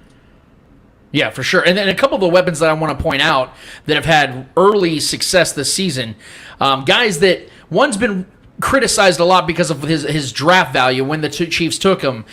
And the other guy was a relatively unknown player that switched positions and is now a guy that is getting a lot of red zone targets early and often. The first guy is Clyde Edwards-Helaire. Love him or hate him, I know a lot of people feel one way or the other. I don't feel like anybody's really met on him. It's either you have a strong opinion on one side or the other. But Clyde is performing. And I think that we talked about this earlier in the show about how I think that the Chiefs' hand was kind of forced with this now, not having Tyreek Hill and that comfort of Tyreek Hill. Now that you have to kind of adjust and utilize your running back position a lot more, especially in the pass game. And now Clyde is finally being utilized the way I've wanted to see him get utilized in the pass game. But so far this season, 15 rushes for 116 yards, which is over 7.5 yards per carry. And then 7 receptions for 76 receiving yards. That's 11 yards per catch with 2 touchdowns. I love what I'm seeing from Clyde, and I think this is fine. Like I said, they're opening up that door and opportunity for Clyde to be what he should have been all along. And then you look at guys like Jody Fortson, who are our mutual friend, who we just mentioned from Chief Concerns, Jason Dunn, was talking about him being a massive touchdown target this season. Well, we already see him get a touchdown in week 1, early in the game. Then you see him get a touchdown opportunity. Patrick Mahomes targets him in the end zone on the left side. I kind of felt like that wasn't a fair ball for Jody. It was a little too sharp, should have lofted it up for him. But we see that he has the trust of Patrick Mahomes. Give me your thoughts and your opinions on both these players so far. I think you nailed it on Clyde. This is what we hope to see from day one, right? As a rookie, we all know that running back contracts are most efficient the first time out as a rookie. You'd hope he'd have jumped into that kind of role right away. Now, I can't necessarily blame him completely, because I will say the other thing that's under the radar a little bit here is that Andy's calling his number more, that he's calling run more. And that's what they have to do. This is, again, all a mechanism to pull teams out of too high and give them a box that they can run on so that you can get things done. But I think even beyond that, Clyde looks healthy. He looks like he has the upside that we had hoped for. Now, I don't know what this does for his longevity in Kansas City. We'll have to see how it goes through the season. But a second contract on a running back's a little bit tough in this league right now, especially when you have big fish to fry like Patrick and Chris and everybody else coming down the pike. So that may be problematic, but enjoy it while you got it. Unfortunately, running backs are able to be replaced probably easier than any other position on the offense. So you're just going to have to enjoy it while you got it, in my opinion. Now, Jody's a totally different story. Like, his evolution, I think, is really about gaining that trust and getting to this point now. I think one thing that I had a lot of fans complain about that I think is under the radar too is the way the process that these first 10 days of the season have gone. From first practice for the first game through last night's ball game, right? It's a lot of combined preparation. So the call sheet that you had for week 1 against the Cardinals, there was a lot of overlap for the Chargers as well. And so you didn't have that disparity where you could just put in a completely new package because you didn't have the prep time. A lot of times the coaches are going to pick and choose and add a couple of flavors, but a lot of the base is going to be the same. And I think that's probably what's lost. I want to see Jody Fortson actually get, like you said, the placement there was a little bit off. Everybody's a little fired up. I want to see the old thing, meet me at the crossbar. Just put it onto the bar and let him go get it because he can do it. I think that's in the making, but I do think it has to be a progression before Andy and Patrick are going to do it. Then on the defensive side of things, we see that Trent McDuffie gets hurt in the Cardinals game. It sounded like initially it was going to be a 4-week injury. I know that it was a really bad hamstring injury. He gets carted off the field. It's never a good thing when you get carted off the field by any means. But now it's sounding like, according to James Palmer of NFL Network, it might be a 6-week injury. Now, I think the defense did enough, obviously, to get the victory this week against the Chargers in a short week. Rashad Fenton really struggled, but I don't think anyone is ever going to play really well against a big, monstrous wide receiver like Mike Williams. But looking at the trajectory for the next 4 or 5 weeks for the Chiefs defense, although it's only been one game with Trent McDuffie, not even a full game, you could tell that he made an immediate impact on this defense. He was like glue on whoever he was guarding. This guy looks like he has a very promising future here in Kansas City. So not having him now the first month and some change for the season with the quote-unquote grueling schedule for the Chiefs coming up, what kind of adjustments are you expecting from Steve Spagnuolo to make up with that absence? I think it's difficult. I think he wants to be able to do a one-for-one replacement. He wants to see if Jalen can step in there and be that guy that mans the outside. Jalen had a great game. Obviously, the play for the pick six is incredible. That it was also, combined with a bit of a lackadaisical route on that receiver's part. Like, there are other complications that fit into it. So I don't know that you can project it one-to-one. That's my only concern. And so I hope that they rotate Josh Williams through. I hope that they continue to maybe play a little bit more disguised coverage where they can get him off of man, because to this day, the thing that drives me nuts about Steve Spagnuolo is if you're going to be within contact range, you have to press or else play off man. Pick your poison, because unfortunately, especially with younger players, when you're in strike range, arm's length, and you're not using the physicality that both Jalen Watson and Josh Williams need to use, I think that puts rookies at a disadvantage. So I would make sure that you're more physical with them if you're going to do it, or back them off and play some zones. That is going to be important, though. Yeah, absolutely. And I've been saying all offseason, this has been my theme of this season going into week one, was coaching and the advantages and disadvantages for some teams. And why coaching is a large reason why the Chiefs, in my opinion, will win the AFC West for a 7th consecutive season, will advance to the Super Bowl for the 3rd time in 5 years, and win the Super Bowl for the 2nd time in 5 years. You're already seeing, as I mentioned at the top of our show here, coaches like Nathaniel Hackett making unforgivable mistakes that cost his team their Week 1 matchup with the Seahawks. You're already seeing Brandon Staley's lack of awareness to get gas players out of the game cost his team with the game-deciding pick 6. Josh McDaniels, to me, is just not a good head coach, so we don't even have to go deep into that one. But you see it the same way I do, that although the Chiefs' coaching staff is in no way perfect, I do believe it's the best coaching staff overall in football. I believe Andy Reid's the best head coach in football to this day.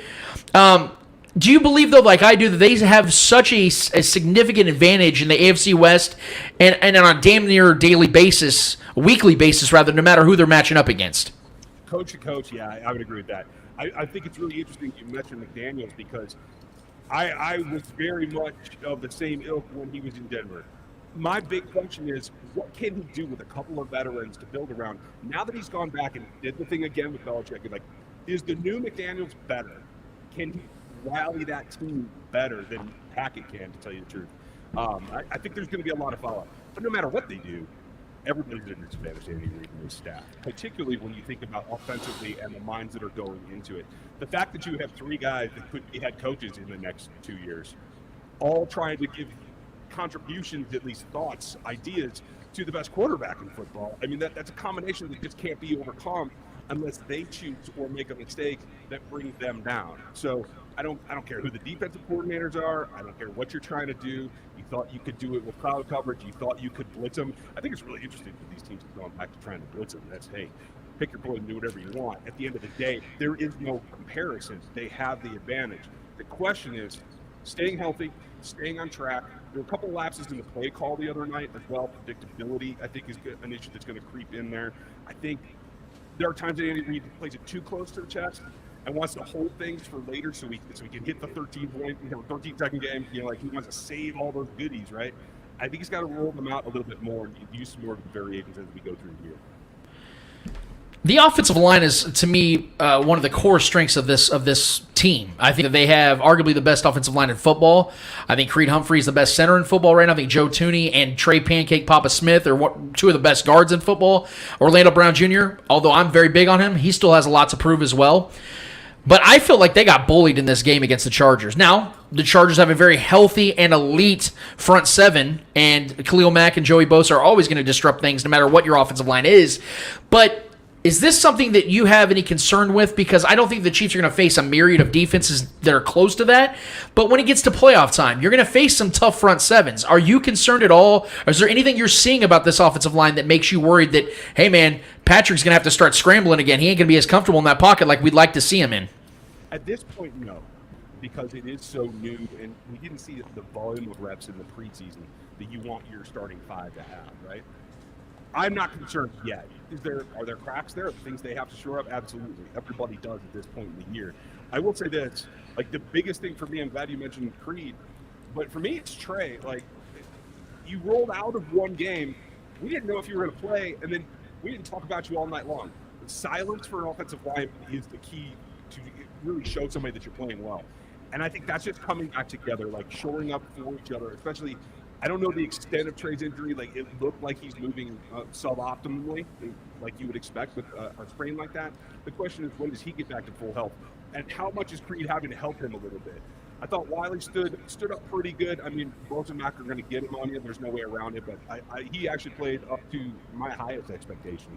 I could have lived with less, to tell you the truth, in reality. But if they continue to come together and they don't sustain any other injuries, I do think that they will improve steadily to the point where in the playoffs I'm going to be comfortable. There's always going to be the matchup thing. But the other thing that you have to remember is in the AFC West, they're going to have other pass rushers that will test them.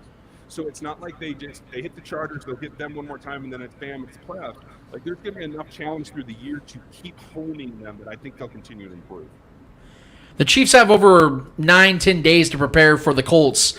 I know that seems like a distant future for us, but we know that Andy Reid is the kind of coach that prepares and over-prepares at times. And we all know that, week ones, he's had all this offseason to plan for that week one opponent. And after bye weeks and after long extensions of rest, he comes out and his team looks sharp and his team looks prepared.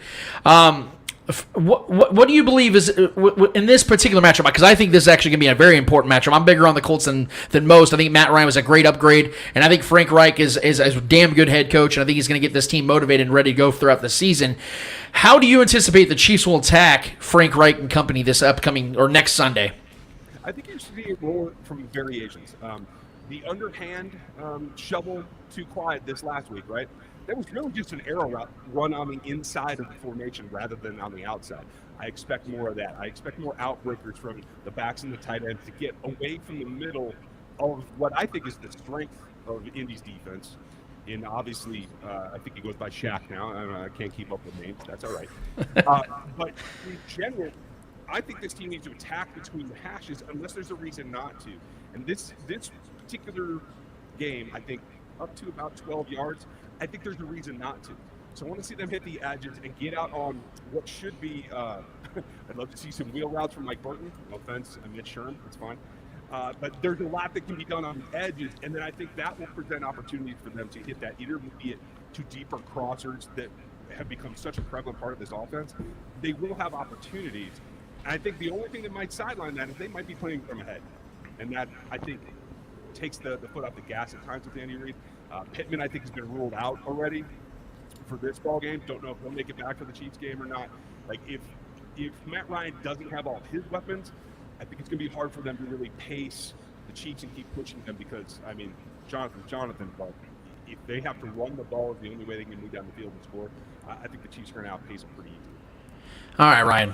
I got one final question for you here, and it's something that we had ourselves a very spirited debate on earlier in the show, and it's 2-1 right now, and I'm the one, okay? I don't like being in the minority here, but you know what? When I'm right, I don't mind being in the minority, and I already know that Ryan's going to agree with me here, but I'm going to go ahead and pose the question anyway, and Ryan, I want you to give my authentic and honest, I want to give you your authentic opinion on this. So, when it comes to rivalries, I'm someone I have a very like high standard, and my criteria it might be different than others. But for me, a true rivalry to a team, in particularly like the Chiefs, is a team that stands in direct opposition of them getting to another Super Bowl or AFC. You don't even have to go to the Super Bowl yet, just winning or getting to the AFC Championship.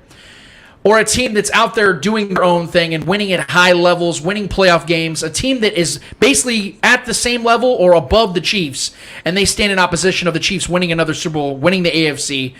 Do you believe at this current time, because I don't, do you believe the Chargers are a legitimate rival of the Chiefs? Because to me, when you've won 3 of the last 4, and I believe, if I'm not mistaken, they've won 13 of the last 15 or 14 of the last 16 against the Chargers. I know the games are close, but like Trevor was saying earlier, you got to have a winner and a loser, and the Chiefs are winning at a much higher clip in these matchups than the Chargers are. Justin Herbert's awesome. The roster was built specifically to beat the Chiefs, but they still don't beat the Chiefs enough. To me, I don't believe the Chargers are a legitimate threat and rival to the Chiefs yet. They can be, but I don't see it yet. What is your opinion, Ryan? The easiest way for me to equate this is this dude that lives down the block who's always talking to your girlfriend when you're around, right? He's ballsy enough to come to it when you're standing there. So you got to wonder what he's doing when I'm not there, right? Because I think what we've seen, and I do agree that the Chiefs are winning this matchup in particular, the Chiefs have a tendency to play down to the Chargers. The Chargers always give them their best game. So you're seeing this evening. When they go away, Chargers lose to some teams they shouldn't. If that continues, then I agree with you. I don't think that this can be something where they are hanging in and giving them a real run. But he's that guy who's in her ear, and if you don't pay attention, walk away for a minute, he's gonna be hitting on her. So like, you gotta keep with where you're at and keep an eye on this team. It sounds like Ryan agreed with me. I don't know about you guys, but it sounded like Ryan was basically telling me he's not a legitimate rival. I don't know. Maybe that's just me. But regardless, Ryan Tracy is the guy you need to be following for all Chiefs content, because he, as you guys can tell, this guy is locked in, literally locked on Chiefs, and it's all credit to him for what he does hosting that show, pumping out content the way he does. Ryan, before you go, if there's anything you want to plug, man, when it comes to any of your work, anything you got coming up, the platform is yours, man. Go ahead and drop it. Well, I just appreciate you guys having me on. You guys do a great show, and I know it's a cool format, not something I do every day, so it's fun for me. Trev, if you need to jump on Last Liberty, you just let me know. I would say this, for everybody outside of Chiefs Gamer, everybody who's like looking at the bigger picture, I did just start with my staff, NFL33.com. It's my team building and draft oriented stuff. So like we can see some of these things coming a year or 2 or 3 away. And so that's my newest entity, but everything's over at the Twitter account at Ryan Tracy NFL. Thanks for having me on and letting me pump a little bit. Dude, absolutely. Like I said, you have a great platform. You guys do incredible work, and I'm so glad that, because we're a community here. We love seeing everybody work together. I don't like this weird idea out there in some of these other shows we won't mention that just kind of want to keep it to their own. I like when I see shows work together. I love that you guys are working with Chief Concerns and Jason Dunn. I love seeing that, and man, we really do appreciate you coming on here, and hopefully we can have you back on, man. That'd be great. Yeah, absolutely, and I thank you for opening the door, because I agree with you. I think Kingdom's better when everybody's working together. Couldn't agree more, man. Absolutely. Ryan Tracy from Locked On Chiefs. He is a consultant. He is an Athletic Matrix founder. He is an NFL draft analyst, like I said, and host of Locked On Chiefs and RGR Football. This guy does so much, so you might as well just go ahead and follow him on Twitter at Ryan Tracy NFL. Does incredible work. Ryan, appreciate you, brother. You have yourself a great weekend. You guys too. Enjoy it. Thank you. Thanks, man. That is our guy, Ryan Tracy. Really, really appreciate him. That's the first time we've had him on the show. He is now officially a friend of the Spoken podcast. He does incredible work. And like I said, that is, we always talk about when we have guys like Chief Concerns on Marcus Dash, Jason Dunn. I actually have a project coming up with Marcus Dash pretty soon that I'm really excited about. I haven't even mentioned to you guys yet. We finalized this last night, and I can't wait to tell you guys. I'll tell you off air because I can't announce it yet. But this is what it's all about, man. Talking together, having fun. I like that he mentioned that he equated the Chargers as the Mr. Steal Your Girl. kind of. But will they steal Yo Girl? That's the question. Which is a rival. Because last I checked, he said, "Don't leave them out your sight, because they will take your and girl." I don't think the Hey, he Chiefs are walked leaving the- them he out walked the- their side. That to me sounds like a rivalry there. You know, That was a 'cause professional answer. I'll give him that. He walked the plank He on that walked one. the plank on that one. I will give, but it kind of sounded like Professional. he was leaning on my side here a little bit, guys, because he didn't say he is the guy that did steal your girl. He said this is the dude trying to get your girl, and I don't think the Chiefs are relinquishing anything at this point. And the AFC West is still very much the Chiefs' control until further notice. this. But again, thank you to our guy Ryan Tracy. Please give him a follow, guys. He knows what he's talking about. A guy I respect deeply, man. I appreciate him being on the show. Eddie, I know you got a couple questions for us, man. So let's go ahead and get to the Eddie Hour. We didn't get this last week. It was Trevor just back and forth, and we get our trifecta back in place, and that means we get the Eddie Hour. Eddie, what is in the Eddie Hour this week, my brother? All right, I'm just gonna ask. You guys got anything you guys want to ask now? Speak now, or what is it? Or forever hold your peace. This is your time, baby. You shine. You shine. I Eddie. will say before we get started, he was correct. Michael Pittman has just been announced out for this game this week, so that's Against a big the Jags. loss. Yeah, That's big. Anytime he's out, that's big. yeah, it is. It is. That can linger into the next week. So Easily we'll their wide receiver one. Yeah. Do we know what the extent of his injury is? I think it was Miami. I have to look into it again. That sucks. I have to see. That's big, man. That's I'll big. look at it and I'll let you guys know. Here in a Okay, second. yeah. So yeah. That's tough. All right, first question. Obviously, we had I don't know if we talked about this trade, but I think we did. Of Donovan Mitchell going to the Cavaliers. I don't remember if we did or not. We may have glanced over it a little bit. If that's the question. Yeah. Well, we can add that just to part of the question, but he was quoted in saying this, or the Cleveland Cavaliers yesterday posted this on their Twitter of Donovan Mitchell, and this is what he said, and I quote, "I was a Cleveland fan. I had the jersey. I was watching the games. To be here, you want to talk about a full circle moment. My email in high school was Cavs fan. You talk about a full circle moment? What better way than this?" Do you think he's being honest, or do you think he's just lying to kind of win that fan base over? I don't think that he's being dishonest. I have no reason to believe that Donovan Mitchell isn't telling the truth because, those are facts. We've seen the receipts. As a child, he did have a Cavs jersey. We did see that I've seen the email. They actually have a picture of his actual email. That is true. So I do believe that there is some honesty to it. Do I believe that he is pandering a little bit? Yes, but I think every player It happens every time. Yeah, you pander. Everyone panders. Yeah. That's what your job is Look to at Tyreek give Hill. hope to the fans. That's right. Is that not what you're supposed to Look do? at Tyreek Hill. Look at Sammy Watkins. They're all doubting on their new quarterbacks. We all know that's bullshit. You know, like what Tyreek and Sammy are saying. Yeah, he's got legitimate pandering, receipts. nevertheless. But he has receipts to back up his Right. claims, and I do believe he's genuinely excited about it. I do think in his heart of hearts he'd have loved to go back to New York. That's where he's from. You know, playing for his hometown team would have been awesome.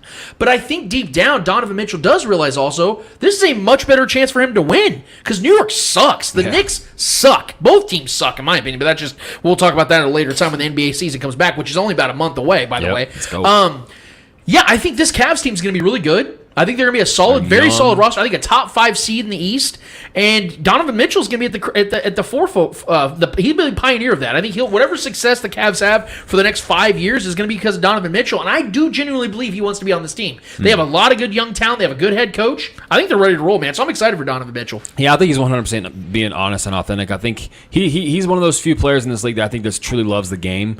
He's never been like a big marketing guy, if I'm being honest, but I do think there's two dynamics to which the locations he could have landed. So I think inside he's probably torn because the marketability he could have taken, the leap in marketability he could have taken by being the guy in New York, whether that's a good team or not, being the guy on the Knicks team in a New York market is huge for your personal Times Square. Huge for your personal brand, right? No shit. So, but I don't know if Donovan. I think he really cares more. I think he's the kind of guy that cares more about winning. I mean, this is a guy that was in Utah, all right? Right. And they were always a good team, but they always fell flat in the playoffs. Always. Everyone knew it was going to happen, and everyone's seen it coming, and it happened every time. You can put money on it every year that they're going to fail in the playoffs. So I think him going to this Eastern Conference, which is kind of there's some things moving around. There's we don't know what the Nets are going to be. We don't know what certain players are going to be. We don't know what the Bulls are going to be moving forward. That's right around their tier of where they're going to be seed wise. So I think that Cavs team was already a good team last year. They were already a top 5, top 6 seed last year heading into the postseason. Strongly competing in the Eastern Conference. So I think him joining those young bucks over there in the Bucks. Or on the Cavs, I think is a good move for him. I think basketball-wise, it's the better move for him as far as winning goes. I think I'm 100% with you, Lance, and I've said it as soon as I thought this was the better move for him basketball-wise. Yeah. Marketability would have been a huge thing for him. Money-wise, probably through the marketing in New York, there's more dollar signs out there, of course. Yeah. But being in Cleveland, it's not a sexy location. We also saw LeBron make the best of that situation for a long period time, but LeBron didn't have the young core that's already there in Cleveland built. So that's a team I think he can go right away and compete to be a top seed in the East. I think that's 100%. I think they will be up there with the Celtics and these other teams and the Sixers. I think they're going to be that competitive. Bucks. Well, of course, the Bucks. I still think the Bucks are the best team in that division or in that conference. But I think this is 100% a good for the NBA move. I think that's going to be a fun, competitive team, and his veteranship, going over there, and his leadership, and him being a top tier player in this league is going to put that team over the top of my mind, and that's going to be fun to watch. Real quick, if you put LeBron on that team right now, that Cavs team, they're in the finals. 100%. So put Donovan Mitchell, who's not as good as LeBron, but a all-star player. Oh, a guy can go get you 30 and 10. Yeah, I think Donovan Mitchell's career average, I think, is like 24 and 5. Yeah. You put him on this team, that is like I said, a top 5 seed in the East. And Mm-hmm. Eastern Conference, by the way, that's pretty damn good. Like you said, Trey, Mobley's listed off those teams. Mobley's a legitimately good, versatile big. Yeah, you didn't even mention defender. the Raptors. Like that's going to be a really good team as well. Again, so yeah, I agree with you. I think that the Cavs are going to put themselves back on the map. Man. I love them this year. They're no longer the oh, woe is us. We don't have LeBron anymore. I think this is a team that can get right back into playoff contention. With you. Do you think Zion Williamson would be is going to come back and be a great player again, or do you think his time in the NBA with injuries and all that it's coming to I wouldn't say close, but I guess you can say a little bit of a bust in a situation? I think it's fair. I think it's fair at this point to keep that in mind that he could be a bust. I don't believe Zion's a bust yet, because of the fact that he's still so young. He's only 22 years old, I think. At 21, maybe he might be 21. His career has been very deflating and disappointing to this point, but there's nothing definitive about Zion other than the fact that there's two things that are definitive. He has struggled with injuries, but when he's played, this guy's been absurdly great in the NBA. This guy has superstar ability. Yeah. Superstar ability. I'm not even being hyperbolic. This guy has top 10 player in the league potential. When he's played, he's been nuts because no one can guard the guy. He's just 6'8", 275 pounds of just pure badass. Like, this guy's just great. Here's the thing I've always said about Zion, though, and why I said I would have taken Ja Morant over him, is sustainability. He's too big and he jumps way too high that eventually that kind of body is going to break down. You saw the same thing with guys like Sean Kemp. Just an absurd talent. That guy could just literally jump out of the building, and he could dunk on anybody at any given time, and he was fun. He was a highlight reel. But the moment he lost just a step of it and got a little out of shape, it was over for Sean Kemp. And those Cavs days for Sean Kemp were just, it was abysmal. Yeah. But those 5-6 years with the Supersonics were so much fun, and he was a badass. So to that point, I'm not somebody that believes Zion's going to have a long career. I think this guy could get maybe 7-8 seasons of basketball out of his body. But when he hits 28, 29, 30 years old, I don't think he's going to have that spring, and that spring is what makes him special. That ability just to dunk at an absurd rate and jump over every single human being known to man. I think there's going to be a 3 to 5 year window where damn, Zion's really put together a catalog here. But I don't think it's going to last long, and that's why I would have picked Ja Morant, because I think John's going to have a 15-year career because he's just that skilled, and he doesn't rely on as much. He does rely on it because he's a very athletically gifted guy as well, but he's thinner. He plays a little bit safer. I thought he's going to have a longer, more successful career, but I am expecting really great things from Zion, just more of a condensed version. Yeah, and I mean, if we're going to talk about the difference between him and Ja Morant, Ja Morant is built to be the guy for a team. I don't think Zion's ever going to be the guy. I think he's going to, if you want to talk about Sean Kemp, which is a fair comparison, Sean Kemp was never the guy of his team. Right, Gary Payton was the guy on those Sonics teams. There was Sean Kemp was never the superstar of the team. KD he was never, 2.0? Huh? KD 2.0. KD? Oh, I'm not going to give him that much praise. That's wild. But I just think I think as of right now, he's 100% a bust. He hasn't been available. He's not available. If you're not available, you're not doing anything in this league. So I look at it similar to kind of how Joel Embiid started his career as well. He dealt with injuries in college. He wasn't available in the big moments. He came into the draft. Obviously, there's way more hype behind Zion than there ever was for Joel. Joel was definitely a massively promising. He's been an incredible Hall of Fame type player when he's available. He's incredible. One of those versatile versatile bigs, maybe the most versatile big we've ever seen. So that's high praise as well. But number one ability is availability, and Zion has not been available for his team. They put so much money and trust into him to become what they want him to be. He's had struggles just keeping his weight off, which is embarrassing if I'm being honest. If you're going to be a professional athlete making multi hundreds of millions of dollars in this league, you can keep your weight down, for Christ's sake. Like, it's not to put the burger down, bro. Like, it's not that difficult. At least have that kind of self-control. So the fact that he's have self-control issues within himself is a massive red flag. I love his talent. I love his uniqueness of what he is. I don't think we've ever really truly seen anything like him. He is like Sean Kemp, but he can also shoot really well. Yeah. He can defend at every position. His ability, his lateral speed he's a freak. At every single level, he's a freak. But once he's in shape. He's looked like he's been in good shape this past offseason. I really, really want him to be great in this league because he would be so good for basketball. He was so fun for college basketball. I mean, watching him play in those matchups, it's just him at Duke was just fun to watch. So I think as of right now, I'm calling him a bust until he proves otherwise because he has to prove otherwise. Basketball needs a guy like him, though. I think he would be kind of an outlier because he's an in-between a Joel Embiid and a Ja Morant. He's kind of like that if they made a baby. Yeah, so Ja Morant 100% is already a superstar in this league, I believe. Not only for his flashiness, but his leadership and what he's done already for that team that no one expected to do much. He's led that Grizzlies team to the playoffs twice. Yeah, you know what I mean? Just simply off, and I'll say that Grizzlies team has been really good even without him on the course. That's obviously a well-coached team as well.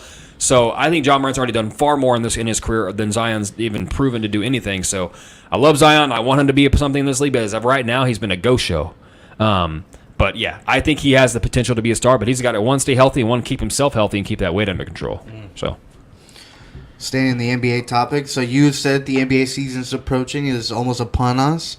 So my question is, with the Lakers still having Westbrook in their team and the Lakers really not making much of a change to their roster other than adding Pat Beverly earlier in the offseason. Dennis Schroeder. They did get Dennis Schroeder. Like, what can we expect from the Lakers this season that we didn't see last season? Oh, well, this is what's going to happen. Russell Westbrook's getting traded. Yeah. The writing is on the wall. I mean, anybody that's been paying even a smidgen of attention to what's going on this offseason, it is clear as day they're moving off of Russell Westbrook. You don't go and sign Dennis Schroeder back and go get Pat Beverly, 2 point guards, unless you were planning on moving off from Russell Westbrook. Otherwise, it makes no sense because there's no fluidity to that. You have 3 point guards on your team that are all going to demand to play at least 30 minutes a game. That makes no sense. So they're gonna move Russell, and I think that some of the pieces they've added this offseason are also going to be used for trade bait as well. If it doesn't work for Pat Bev, they'll use him in a trade piece and go and get guys like Buddy Hield, which I do anticipate he'll be a part of the trade package as well. There's also what's his name, Trevor from Bogdanovich. Bogdanovich. I think he's going to be a Laker. I think that you're seeing some hints here and there. And the language is just getting finalized, and I do think Russ is going to be moved somewhere else. Now, whether he becomes a buyout piece to a team, that could very well be happening as well. But I don't see any scenario, and it might bleed into the regular season to start, but I don't see any scenario where the 2022-2023 season is over and Russell Westbrook was with the Lakers the entire time. I don't think there's a single 1% chance that happens. I don't. Yeah, I mean, I do think the writing is on the wall as well that Russ is going to be gone. I would love to see Buddy Hield, part of this Lakers uniform, in a Lakers uniform. I think he'd be a great fit with LeBron. I think he's a perfect kind of guy. He's a similar, not as good of a defender as Klay Thompson is, but he's damn near just as good a shooter as Klay Thompson is. And having that kind of shooting prowess alongside LeBron and him finding him in the pockets and hitting him the perimeter, that would just be a fun addition. And I think Bogdanovic would be another great addition as well. So I think there's going to be a lot of movement still for this Lakers team. But yeah, the one massive one being Russ and finding a way to get Kyrie on this team as well, because Kyrie's still just looming in the mist. We don't know where he's going to be, but I think him hanging out in LA and wanting to be having that reunion with LeBron, I think it's bound to happen. So I think those are the 2 big moves the Lakers made, and I think those 2 big moves would be a massive bump for the Lakers' success moving forward in this season. I think LeBron knows his days are numbered, man. He's going to get that all-time scoring list record, but he also wants to compete for championships. That's why he sticks around. LeBron doesn't want to play this game unless he's competing for championships. He does every single year, most times. So I think that they've flopped the last couple of seasons, and they know that. They've had injuries. They've had lackluster performances, where LeBron himself has been banged up and other guys have been banged up and bad timing. So I think this year they really want to get their things together, and I think that starts with just the lack of chemistry with Russ, and Russ is not performing well in my mind, and having too hot head and not having that leadership and buying into the team and what his role is. I think there's a lot of ego involved here. So I think Kyrie coming in, humbling himself and becoming a part of the LeBron-led team again would be a great addition and a great reconciliation for the two of them in this team and the success of this team. So I think that's what I think is going to happen. I do think Kyrie ends up being a Laker, and Russ is out of the picture, and they add some shooters and some 3-and-D kind of guys to solidify this roster. And I think they'll be a good team this year, a really good team this year. Unless the commissioner turns it down. Yeah, that's not going to happen. I highly doubt that. After David Stern did that one time and vetoed Chris Paul to the Lakers. That was bullshit. Yeah, they about burned the league down on that one. Yeah. All right, let's go to the NFL real quick. We saw the Aaron Rodgers and this new Packers offense. Question to you is, should we be worried? Yeah, I think there's a legitimate reason to be worried. Do I think that it's going to actually be as bad as it looks right now? No. I think Aaron Rodgers, as much as we want to shit on Aaron Rodgers and talk about his offseason practices and all the other personal affairs, which I don't getting into to begin with because that's not my business, Aaron Rodgers at the end of the day has been one of the more successful quarterbacks and best quarterbacks in the history of the NFL. And we got to give him his respect. Regardless of who he's throwing the ball to. Yeah, we got to give him his respect. It's not going to be this bad. Do I agree with how he handles things with his young players? No. I think he's a dick. I think Aaron Rodgers is an absolute dick. I do not like the way he handles things with his rookie players.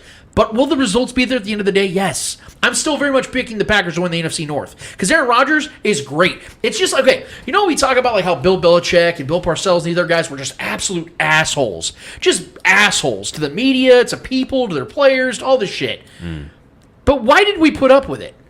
Because they're great at what they do. That resume. Aaron Rodgers is just like those guys. Just a insulting, condescending asshole. But he's a prick, yes. But he's great at what he does. Which is why the Packers kept putting up with his shit. Because he is their franchise. He's their, by far, now at this point, in my opinion, by far the greatest quarterback they've ever had. Back-to-back MVP. And I think that he's going to pay. I think it's all going to start to work. It was the worst situation for them possible. Their first game of the season without Devontae Adams is at Minnesota, a revamped, motivated Vikings team. Are you kidding me? Yeah. That's the worst possible scenario they could have had. I guarantee you, if they'd have played even the Detroit Lions or somebody like that within their division, the Bears, they'd beat one of those teams by 2 touchdowns. They would have figured that out. The Vikings are a very worthy opponent and one of the hardest places to win a game. Those Vikings fans are absurdly great. I was at the game in 2019 when they came here, when Patrick Mahomes, when he was out. I'm not kidding, guys. Like, I'm being ridiculous. I'd say 60% of that Arrowhead was full of purple. They are awesome fans. Oh, yeah, dude. Awesome fans. Awesome fans. Hard place to win. So, as much as I am, yes, it's something to worry about because the result is there. They got smoked.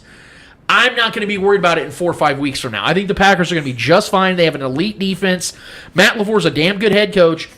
And Aaron Rodgers is still very much an elite quarterback. They will get this figured out. Yeah, I'm not worried at all. They got destroyed the first week last year against the Saints, a team that they should have been very much competitive against, and they got their asses kicked against the Saints in week 1. So, no, I'm not worried. I think they moonwalked to the rest of the division that last year when they started off slow. Aaron Rodgers is going to figure it out. And I wouldn't be surprised if they make some kind of trade to get another receiver into this picture. Kadarius Toney has been a guy who's been unhappy in New York, who I think is a young talent who could be on his way out possibly. There could be some moves. But I do love their running backs. I love their defense still. That was a tough matchup week 1.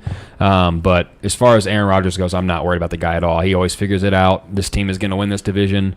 I have them in the Super Bowl this year, so no, I'm not worried about it. All right, let's go. We'll go with UFC real quick. Sweet. Obviously, results from last week. We saw, the 2 main cards, which should have been just that one main event with Nate Diaz and Chimaev, or however you say his name. Chimaev. Yeah, so obviously, I want to talk about the Chimaev against Holland. Yeah. Well, I hate to make this sound overly simplistic, but that's exactly what I expected in that matchup. It was a complete mismatch. I love Kevin Holland. He's one of my favorite UFC fighters. He's a great personality, and he seems to be a great dude. Chimaev is a significantly better fighter, and it was very, very much on display in that fight. As soon as the fight went on, Kevin Holland was on the ground within about 5 seconds, and it just never really went anywhere after that. I think Chimaev won in like a minute and 15 seconds, if I'm not mistaken. It was a quick beatdown. This is how great Khamzat Chimaev, finally got his name right, Khamzat Chimaev is. This guy is going to be the best fighter in the UFC, if not already. And I'm not trying to be crazy here. This guy is stupid great. And it was on display. What pisses me off, and actually, you know what? I'm going to be real. I'm going to backtrack here. I'm glad it happened the way it did. Because the last thing I wanted to see was Nate Diaz get humiliated like that in his final fight with UFC, which I do believe was his final fight with UFC. He's going to be 38 years old in a couple of months. I don't anticipate that. I do believe the UFC wants to keep Nate Diaz, but I don't think that he's going to be back, so I don't want to jump ahead here. But I will say this. I'm glad that didn't happen for Nate, because Nate would have been murdered in the octagon. Chimaev would have absolutely killed him. And so he wouldn't have been able to chance. He got choked out in about 30 seconds. Because one thing Nate Diaz has struggled in his career with is wrestlers. You guys remember the Roy McDonald fight? Roy was whooping his ass. Yeah. That's the same style that Chimaev fights. And I just think that was the best thing that could have possibly happened for the card, honestly, because it actually made the card better. I think we got better fights because of it, and we got more entertainment out of it. And so, because that main event was fantastic.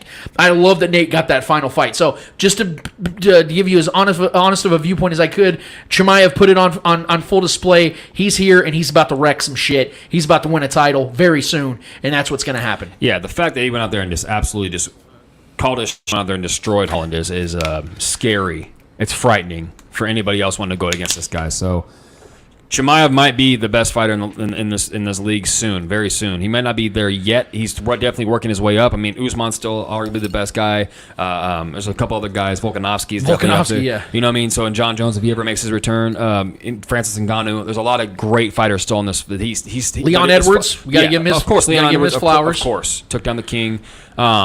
So he's on his way to be not only the face, and he's got the character for it. His post-fight speech was he was going nuts. I love it. I can't believe I didn't say Charles Oliveira. I feel so terrible. Of course. He might be the best. There's so many great guys in this. This is a great sport. Yeah. So many good faces of this league. So Chimaev, the way he just absolutely manhandled Holland within a few seconds was just like as soon as they said let's get it on, he chased him down and put his ass on the mat, and like he is so strong, it's scary. Yeah, I mean, they put a grizzly bear in that octagon. I'm putting my money in That's Chimaev. That's a great way of putting it. That's what he is. He's a grizzly bear, man. He's a frightening guy. He's frightening, man. Especially, real quick, I don't want to expand on it too much, but especially at that weight class. Because most guys in that weight class are like 5'9", 5'10". Mm-hmm. He's 6'2".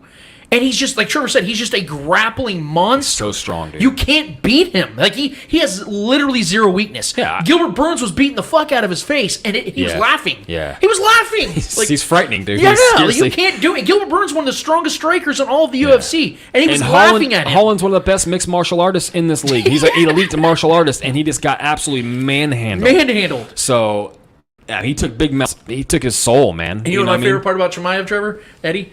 Is he's a heel.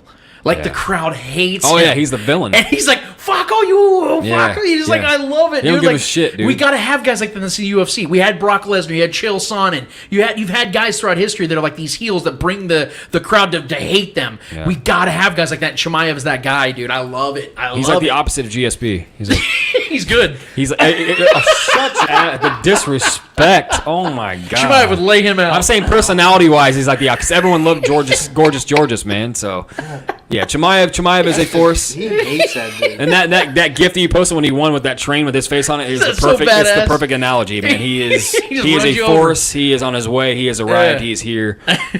He's great for the UFC. Hell yeah. Nate Diaz, Tony Ferguson. Yeah, again, I'm so happy for Nate. It was fun. I love the fact that he got because he even mentioned it in the post fight. He goes, "I love that they gave me a OG." Because obviously Nate hates Chimaev, and I understand because he missed weight by 8 pounds.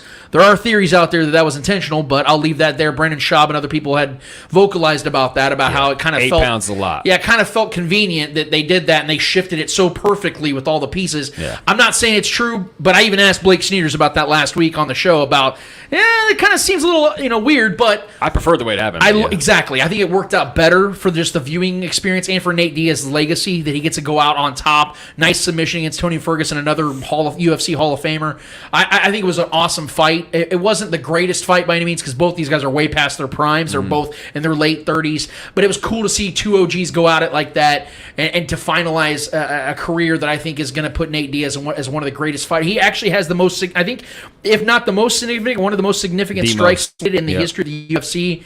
One of the most entertaining fighters. Submissions too. Yeah, has one of the biggest followings and fan bases in the history of the UFC. He's literally up there with guys like Chuck Liddell. Oh yeah, dude. Like he's up there. Like the Diaz brothers. When you always talk about UFC from now on, like you could put him on the Mount Rushmore, and I wouldn't argue with you. Yeah. Because he's that guy. He's both incredible in the octagon and a great personality. He doesn't give a fuck about anything. He out here smoking weed, doing his thing. Stockton 209, dude, and he's out here whooping ass and he's flipping from people the off. Gracie camp, beat McGregor. Like he took on every. If you go and look at his catalog, it's like Derek Jeter's dating record. It's just elite after elite after elite that he took on, dude. It's insane. He beat Prime McGregor. And he beat a lot of exactly. Yeah. He beat McGregor at his apex. Yep. Gotta give him his respect. If we never see Nate Diaz again, I appreciate him for giving us all these great years of great UFC experiences. He's one of the reasons why I got attached to the UFC. Absolutely. Because of how badass him and his brother Nick were. Homage to the Diaz boys, man. Yeah, for Nick sure. and Nate, man, those guys. They run deep in my fandom for the sport. For sure, I love those guys to death. Two of the best personalities to ever, be, especially as a duo. As I love the camaraderie between the two of them and how they've come up, and they come up to the Gracie, camp and all that. So that those guys are just tried and true who they are, no matter what. They're always on. Yep. Right. They never turn it off. They're just who they are, bro. So seeing that. I do feel like the Chimaev fight should have been like the main event in my mind. It felt like the main event. That was what everyone was kind of there to see was Chimaev fight Nate Diaz. But this fight was fun. I think we all knew Diaz was going to win. But in the fact that he won in his vintage style, where he's forcing someone to tap while he's flexing, it's like the most vintage Diaz move ever. Yeah, man, it was fun to watch. It was cool to end the night on after the electrifying win that Chimaev had. You had this kind of like OG bar fight kind of going on as the finale, which was kind of a fun way to kind of sober up the night. It was fun, and I'm forever going to be. He's always going to be a memorable guy to me in this sport, and why I'm a fan of it for sure. 2 more questions for you guys. 2 more questions. Canelo versus Triple G tonight. Yeah, Prediction. Canelo. I think that look, all respect to Triple G, one of the best fighters of his generation. He's the one guy in the weight class of Canelo's that has given him the best fights imaginable. I mean, Mayweather obviously beat Canelo, but Canelo was like 21 years old, so you got to contextualize that a little bit. I think prime Canelo beats Mayweather. I really do. I think that Triple G, I think he's what now, 40 years old. I would be shocked if he outperforms Canelo in this fight. They've all been good fights, man. They've all been good fights, but the last time they fought, I think it was like 2016, 2017, if I'm not mistaken. That was a long time ago. And that's 5 years of. I mean, how many fights Triple G's had since then? I think that Canelo's going to win this fight by decision. It might be slim, I will say that, but I do think he legitimately outboxes Triple G in this fight. Could be wrong. I don't think I'm going to be. Canelo should win, but I'm always fearful of a guy that has nothing to lose. Triple G has nothing to lose. That's fair. Canelo has everything to lose. Yeah. If he loses this fight, everyone's gonna be like, oh, see, he always been not just that. Like some people still feel like he won the last fight. Yeah. You know what I mean? Eddie. That's what I'm saying. So like the boxing purists be like, oh, see, Canelo never really won those fights. He should have lost all of them. And so I think Triple G like, you know what? Fuck it. I'm on my way out. I'm 40 years old. I have nothing to lose. I'm gonna go out there and just knock this dude out. That could happen. Not saying Canelo's gonna get knocked out because that just doesn't happen. Will not happen. I'm saying, but I think Canelo is the better fighter in my mind. He should win this fight. But like I said, it's when someone has nothing to lose, that's when they're at their scariest, especially towards the end of their career. Triple G's always been a great fighter. There's have always been great fights between the two. They've always been very evenly matched. This could be a 50-50 fight, but I think Canelo should win. But I will not be surprised if Triple G goes out there and just kind of has one of those, has a little bit of fuck it in him. Let's ask Eddie. Hey, this is your lane right here, baby. You want me to give my prediction? Let's hear your analysis on this. Oh shit! I know you're picking, but I want to hear why you're picking him. Triple G just because I fucking hate Canelo. There it is, everyone. You heard it here. It's because he's a weto, bro. He looks like you heard it here Mike first. Drop it right there. Yeah. You heard it here first. Nah, I mean, I'm always gonna pick against Canelo. I just despise Canelo. Obviously, he's the younger fighter, the better fighter going into this into this boxing match. I think they waited too long for this rematch. I think this rematch should have been the year right after the second one, and I think that would have drawn a lot more interest than it has now. Yeah. Now it's drawn interest, but it hasn't drawn that much interest because Canelo's coming out of a loss. Triple G's 40 years old, so it's kind of like, do I really want to pay like $100 to see a boxing match that I might already know the outcome to? Yeah. So is it really $100? It's like 89 something. God, forget that, man. Just go find the stream. Like, I ain't trying to tell people to do illegal shit, but $89 for this fight, it ain't worth it to me, man. Yeah, I mean, obviously, Canelo needs to prove a point that he's, quote unquote, the best boxer in the world, and he has to do that by beating Triple G, which I think he's using this fight to evade his opponent, the one that he lost to. I can't remember his name. Is it Vera? Bisbal? Something like that. Bivol, yeah. Bivol. I'm sorry for fucking... Yeah, but... I think this is kind of like an scapegoat for Canelo, kind of to put him back on track. Because if he gets the victory tonight, it's like, well, I told you. I was like, blah, blah, blah, blah. You know what I mean? It's kind of a lose-lose for Canelo if you think about it to take this fight on, because if he wins, it's like, well, yeah, of course, Triple G's 40, but if he loses, it's like, oh, fuck, you lost to Triple G who's 40. You know what I mean? It's kind of a lose-lose. Yeah, and I honestly don't know why he did this fight. What's the purse? I don't know. Probably good. It's probably substantial. It's going to be some good money. But I honestly don't know why. 'Cause he even said it after his previous fight, his loss. They asked him, was like, you're going to fight Triple G next? He was like, no. I'm not focused on that fight. I want that rematch. And what happens?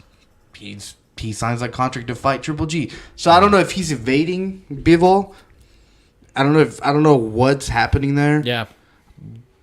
But for him to say, no, I'm not fighting Triple G. I want that rematch. And then all of a sudden it's like, yeah, we're fighting Triple G in September. It's like, well, money does talk. And I bet if the purse was right and he's like, well, I can make $38 million on this fight. Yeah, but he contradicted himself when he like says himself that like he doesn't contradict himself, if that makes any sense. He contradicted himself by saying, I don't contradict myself. Yeah. If that makes any sense. You know what I mean? Yeah, I actually do know what you're saying. Like, and it's funny because there's one interview, this is just me rumbling, but there was one interview where Canelo says, like, if a fan comes up to me, it's like, doesn't matter where I'm at, they want a picture, autograph, I'm signing it. And right after that clip ended, the next clip begun of a fan asking Canelo for it. It's like, no, get the fuck out of here. So it's like, but you just said you were humble and you will take a picture in anytime, any place. That's literally his words. It's clear he's clearly an act. That's what he is. He's an act. I fucking hate Canelo. I despise Canelo. I cannot stand that son of a bitch. I know he'll beat my ass. I don't give a fuck. Speaking of that, he would kill you. He would die. He'll murder me. I'll probably fucking be put in a coffin, but I don't give a fuck. Hey, if I can just scratch him a little bit, that's okay with me. Do you think that rematch with Bivol is going to happen? No. Oh, so you think he's going to avoid it completely? I think he's gonna. I think he understood that he went above his weight limit. Right. I think that's why it's okay that he doesn't do it, though. Yeah, but you can't just say it's like, oh no, I want that rematch when you know damn well that you're probably not gonna seek that rematch, or you're waiting for him to lose and then get that fight against the person he lost to. If that makes any sense. No, it does. Because that's who Canelo is. Yeah. That's been his whole entire career. That's what he does. So it doesn't surprise me at all or shock me. But yeah, I'm gonna go with Triple G on this one. I might be wrong. I'm more than likely wrong, but fuck you, Canelo. All right, one last question for you guys. I saved this for the end. Obviously, the biggest news, sports news this week was the NBA coming down on the Phoenix Suns owner, suspended him for 1 year, $10 million fine. But a lot of some players, including LeBron, came out pretty much being discontent with the ruling that the NBA handed the Phoenix Suns owner. It's like, so my question is like, what is your thought on that, on the suspension, on the 10 million, whatever?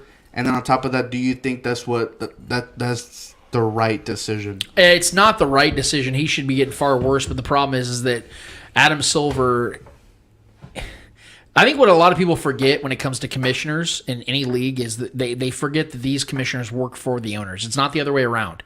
Commissioners are not the ones that have the final say on anything. They are a representation of the league. So they are handing down what is agreed upon. And in this particular situation, so like people are trying to draw the comparisons between Robert Sarver's situation and Donald Sterling's with the former Clipper owner. The problem with that is that Donald Sterling had an actual smoking gun. He had a recording of him saying horrific, inexcusable, and unforgivable things, which is why the league had no choice but disband him and exile him. Robert Sarver's situation, although I do believe he really is the piece of shit saying he is, because there are a multitude of witnesses and second-hand accounts, and first-hand accounts, I might add, there is no smoking gun. So Adam Silver has to politicize this, unfortunately. So LeBron and other players coming out and saying these things, I agree with what they're saying. I understand their frustration. But they have to understand Adam Silver's situation, is that this is about as bad as they can do it because the fact that the league is ran by the owners. And if the owners are not going to agree upon exiling Robert Sarver, that's all they can do. Is it light? Yes. And are these witness accounts, are they valid? Yes. And I don't like Robert Sarver. But I also don't like the fact, and it is a fact, that this is about as much as they could possibly do to an owner who, again, is a billionaire owner in this league that has a lot of pull and a lot of weight. And unfortunately, this is what they have to deal with. But somebody who was on Around the Horn, I want to find the guy's name because I really appreciate what he said on Around the Horn a couple days ago, is the fact that the NBA has been a league that tries to act like they are progressive. Well, this pretty much puts that to bed because this league isn't progressive. We still have owners and people of significant power that feel, believe, and act the way that Robert Sarver does. You can sit here and try to say you're joking around and things of that nature, but when you're in a position like that and you're 60 years old, you can't be saying to Earl Watson, hey, Draymond Green says the N-word, why can't I? It's just not something you can do, man. You're in a position of power where you can't represent a lot cleaner than the way Robert Sarver does. So, all in all, it sucks. It's a really shitty situation, but this is about as bad as it can get. And Robert Sarver is not going anywhere, unfortunately, until there is a smoking gun. Yeah, I don't have much more to add to that. I mean, that was actually going to be my L today, but the L should have been much more heavy. But yeah, the smoking gun for Sterling was what when there was a lot more than just that. There was a lot going on in that situation. It's been going on for a very long time. Granted, Sarver has been the situation going on. And there's been a lot of reports about from other players and our own Casey's own Earl Watson had a run in with him talking about that. So he was a head coach. Yeah. This is what I'm saying. So like it's been a thing it should have been come down much sooner. I just have a problem with the arrogance of a lot of these wealthy people, and they tend to be a lot of wealthy white men, if we're being honest, that just feel that they are invincible and untouchable. And in today's age, you're not going to be able to get away with that stuff anymore. You're not going to be able to be loose with the lips and freely speak things that shouldn't be spoken out loud or even really thought of, to be honest. So everything he's getting, he deserves. Some might think he deserves more for sure, but I think him being exposed and embarrassed enough and suspended is enough in my mind. I think he should, hopefully, if he doesn't learn his lesson, there will be more consequences to come. But as of right now, this is what it is. That's it. Awesome, Eddie. Yeah, we really appreciate that. Glad we got it back on the show this week. Unfortunately, we're not going to have that for another couple weeks because our guy Eddie is going to be heading out to Spain this next week, you bastard. But we appreciate it whenever we got it. So we have one more order of business. We know it's been a really long show. It's been a fun show, but we have one more order of business to get to. Guys, what is it called? Hold this L. Each and every week, we finish off each and every episode with a series of L's in the world of sports, whether they are friendly or unfriendly L's in the world of sports. We promise you, who is ever holding those L's in the world of sports deserve those L's in the world of sports. Mr. Eddie Ortiz, Mr. Yo, I'll get right back to you. Who's holding the L for you this week, and is it F1? No, not F1. Okay. Talk about rich, privileged, white people. I'm going to give an L to Todd Boehly, owner of Chelsea Football Club, my beloved Chelsea Football Club, and owner of the Los Angeles Dodgers. Why am I giving him an L? For the simple fact that I was going to give this L last week, but for the simple fact that he fired our head coach because he pretty much said no to something Boehly wanted done. That's all it took for him to fire a Champions League winning coach with Chelsea. That's fucking wild. He said that he released a statement saying that they saw different views for the future, whatnot, yada, yada, yada. He's destroying my beloved club. We spent so much money this offseason on players that didn't deserve to be bought for that much money. We have no striker. He loaned out our only striker that was a true finisher, so he's gone. We have nothing up front. Nothing. And he didn't do shit about it. He just decided to buy all these defenders, all these midfielders, but no striker, no finisher. And we're seeing the results of it. We were losing games, drawing games, games that we should win comfortably. We're struggling. This team is on decline, and it starts with that owner. I think he's bringing the American sports organization into a football club in England, Europe. They run, obviously, European anything is different than American anything. So he's bringing that to Chelsea, and it's ruining the club. It's not progressing the club at all by any means. So, yeah, that's all I'm going to say, because I can go on and... I can tell you're pissed about it. Fucking hate this guy. Do you hate him more than Canelo, or Canelo more than him? I hate him more than Canelo. Oh, my God! Yeah. That's bad. That's bad. That's deep hatred.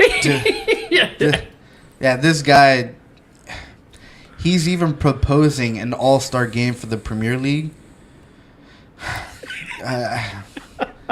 All-star games are an American thing. Yeah. That's a money grab for American owners, American anything. Yep.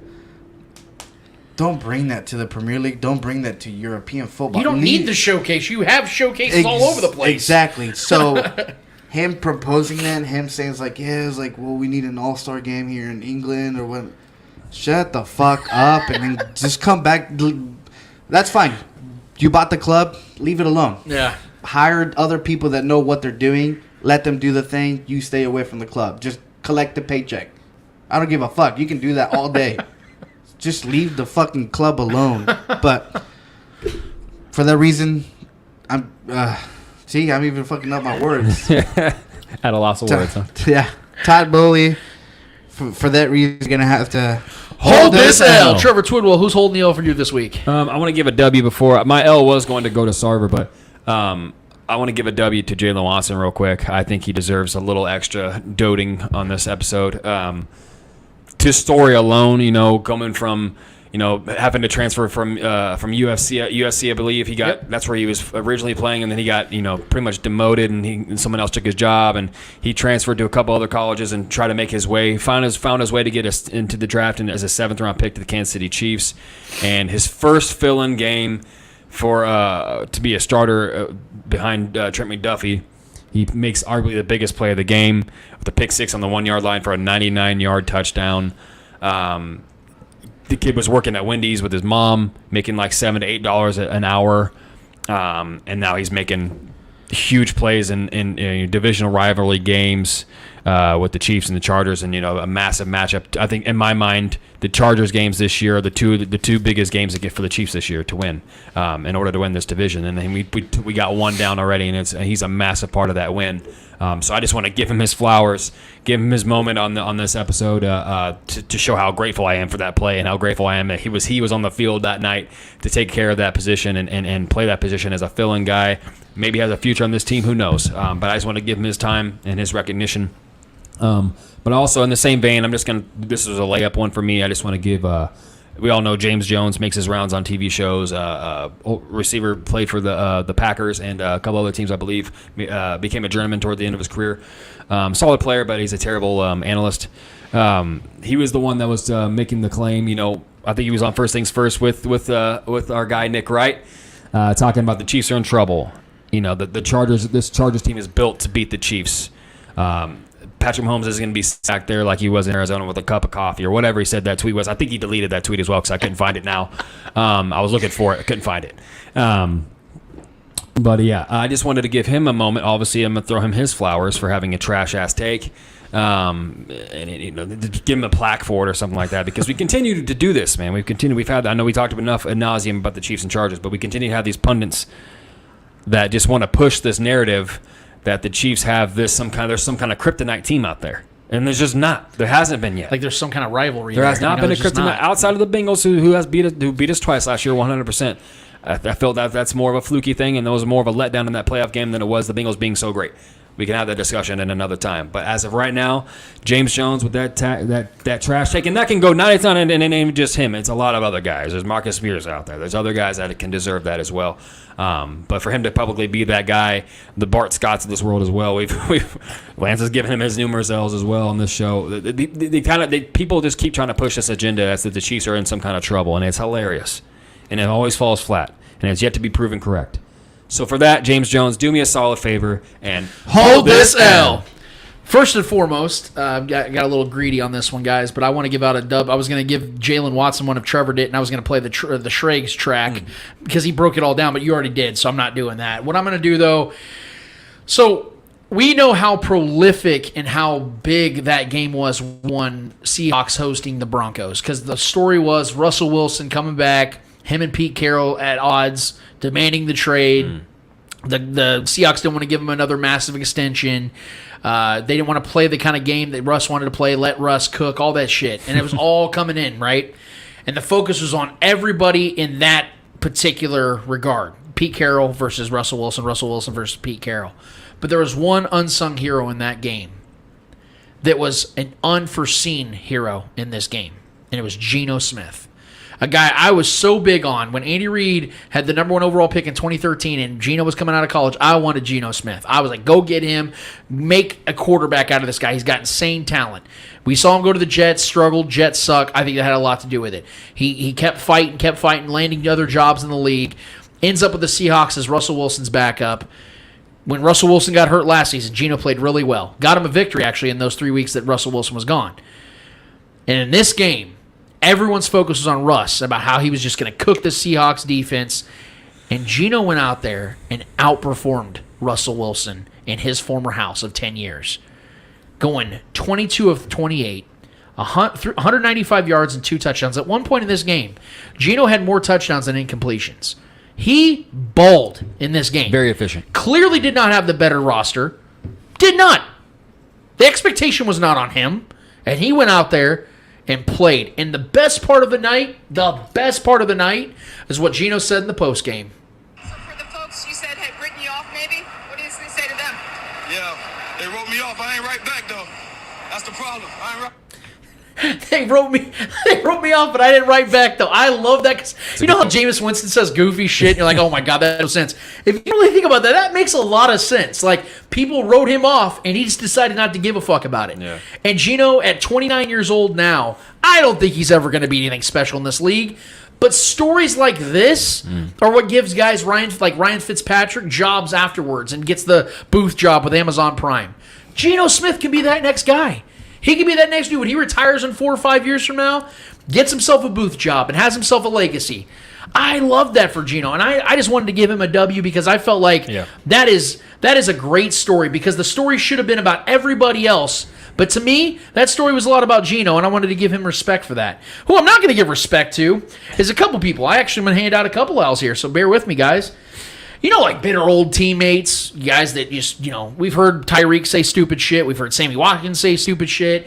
But at least those guys played a prolific level, at least, Tyreek. But, Sammy played really well for the Chiefs in the playoffs in 2019. Got him a ring, yep. Yeah. So I feel like they have some cachet, some justification for them saying stuff like where you actually have to take it a little seriously. And then there's LaShawn McCoy. Yeah. LaShawn McCoy is unfortunately now a co-host on the new Speak, formerly known as Speak for Yourself with Joy Taylor and Emmanuel Acho. It's so bad. And before the Chief-Charger matchup, they were doing predictions. And without further ado, here's LaShawn McCoy's prediction for what was going to happen on Thursday night. Chiefs, right? Let me play back. Justin Herbert, he's tired of hearing about the Chiefs, right? The Patrick Mahomes, the 5 touchdowns and all that, the Travis Kelce's. He's tired of hearing about all that. I'm the young gun in this division, right? You keep hearing about it. So I think this This game right here will show the world, listen, it's my division. I got some pass rushers on defense, so when I put up my 5 touchdowns, my 4 touchdowns, I got somebody on the other side on defense that give me the ball back. So I'm going with Justin Herbert making a big, big statement. Cause he hasn't made Big a boy statement. I gotta come back to you, big dog. So you think Justin Herbert's going to outplay Patrick Mahomes? What it sounds like. I don't want to say outplay him. Oh no! Don't back down now. I'm not back down. Don't back down now, tough guy. His division. I think, in my opinion, he gonna go in there. He gonna show off, right? He gonna have a big performance, and he gonna leave with a win. That's what I feel like. That's a big statement. You said it was his division. Exactly. He said all that tough. What I'm saying is, he going to his division, and he's going to his home turf at Arrowhead and getting a big win with big numbers. What that sound like? But he's not going to outplay Patrick Mahomes. You won't tell me. How does that outplay him? If I have a big game and I get a win, I can't. Now he can't control Patrick Mahomes go out there and have 6 touchdowns. Okay. If he go on there and throw for what 380, 400 yards, 3-4 touchdowns and a W. And let's say Pat has more yards than him, who cares about the yards? See, y'all worry about the yards. It's about the respect. I go in your house, I take your ball. I go in your backyard and take your tools. He's the one challenging you but on it's Eagles and Dallas. You know we got that little thing. I go there and I take your stuff and I leave. That's a statement game, brother. Justin Herbert, I'm saying it right now, man. Big game this Thursday night. Who is correct? Because LaShawn was wrong. And this is all stemming from the fact that LaShawn's still bitter at the fact that he didn't get a single snap. He was a healthy scratch in Super Bowl 55 against the Buccaneers. That's saying something. And he's bitter about that. He's bitter about how things went down in Kansas City. And it's clearly obvious. Now, look, for you to sit here and say that Justin Herbert can have a big game, I mean, obviously that's very possible because he has a lot of big games. But to sit there and make this statement, and he's not the only one. LaShawn's not the only one that said it. Your boy, Trevor, that you brought up, James Jones said it as well. This is Justin Herbert's division. If there isn't a better example about putting the cart before the horse, I don't know what is. Or if this ain't the prime example. Because Justin Herbert is an insane talent. One of the most talented quarterbacks in the league. We've talked about this 100 times. But just like Trevor talks about the Bills, you have to go and prove it first. Claiming something is somebody's when they've yet to ever grab it makes no sense. Maybe one day this will be Justin Herbert's division. I don't think that's going to be the case because Patrick Mahomes just turned 27 today, which, by the way, happy birthday to the greatest quarterback who's ever lived. Absolutely. Tom Brady. But I honestly, I find it magnificent that people like this get platforms to utilize them in this regard, to be this fundamentally dishonest. And LaShawn McCoy is a prime example of something else. People or former athletes that get jobs because they were former athletes. What in any of that made sense? He said that Justin Herbert is going to outperform Patrick Mahomes, but wouldn't say that Patrick Mahomes wouldn't have better numbers. In what regard does that make sense? Oh, we got the W. The W is a team achievement, though. Can we all agree to that? So how can you sit here and say that he can outperform him if Patrick Mahomes still goes out there and has 6 touchdowns? It is just, it's so bad, and I felt bad for, honestly, the whole panel, even though I think that show in itself is just utter trash. The fact that this happened, hilarious to me, and it blew up in LaShawn's face, and then he goes on to say that the Chiefs got a lucky victory. Hilarious. Justin Herbert throws a pick 6. That's ultimately why the Chargers lost the game, which is ironic as fuck. So for that, LaShawn McCoy, do me a solid, bro, and hold this L. Got one more for you guys, and we're out of here. I promise you that. I've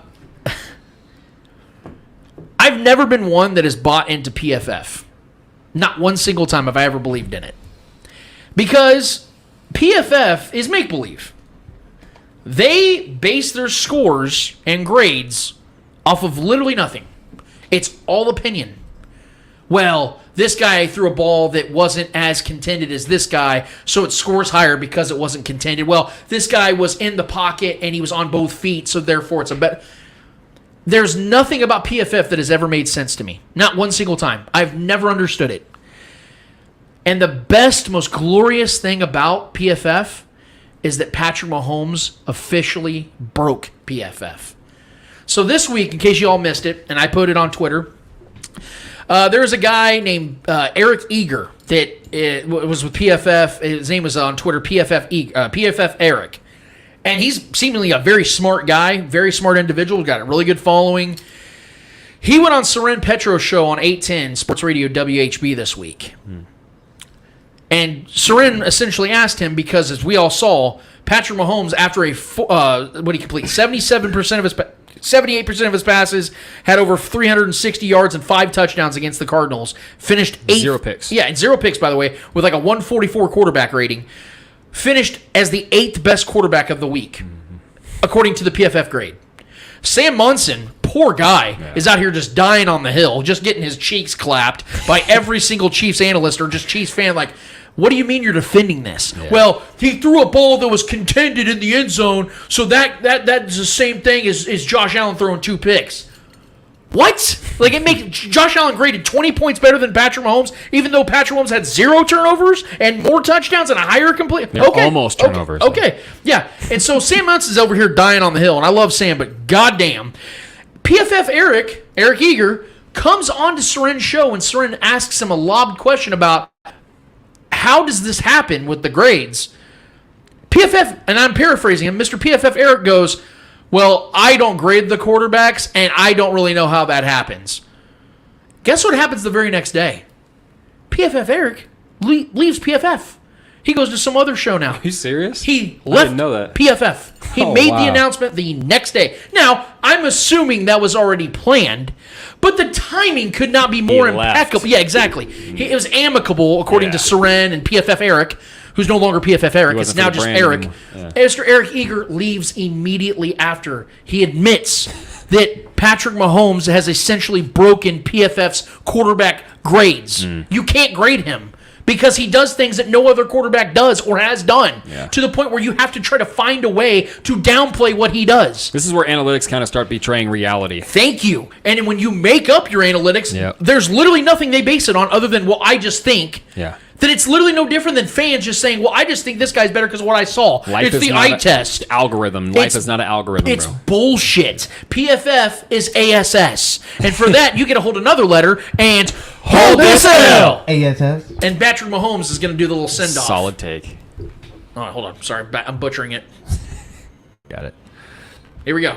Petty Pat. Patrick Mahomes had a nice little take after Petty the Charger Pat. game. With the corner who had been playing, just kind of getting out of there the whole time, he dropped down to play cover 2, and so it got me. I mean, I don't throw it just straight to guys most times, and so, but got lucky enough that it bounced around, hit the ground, and I was able to get another chance at it. I'm sure PFF will have me a low grade for that, but I'll keep it rolling. Patrick Mahomes with the walk-off shot, and that's how we end our show. Happy birthday to Patrick Mahomes. We really appreciate you, man, for everything you've done. You've rewritten NFL Chiefs history, and you're soon to be rewriting NFL history.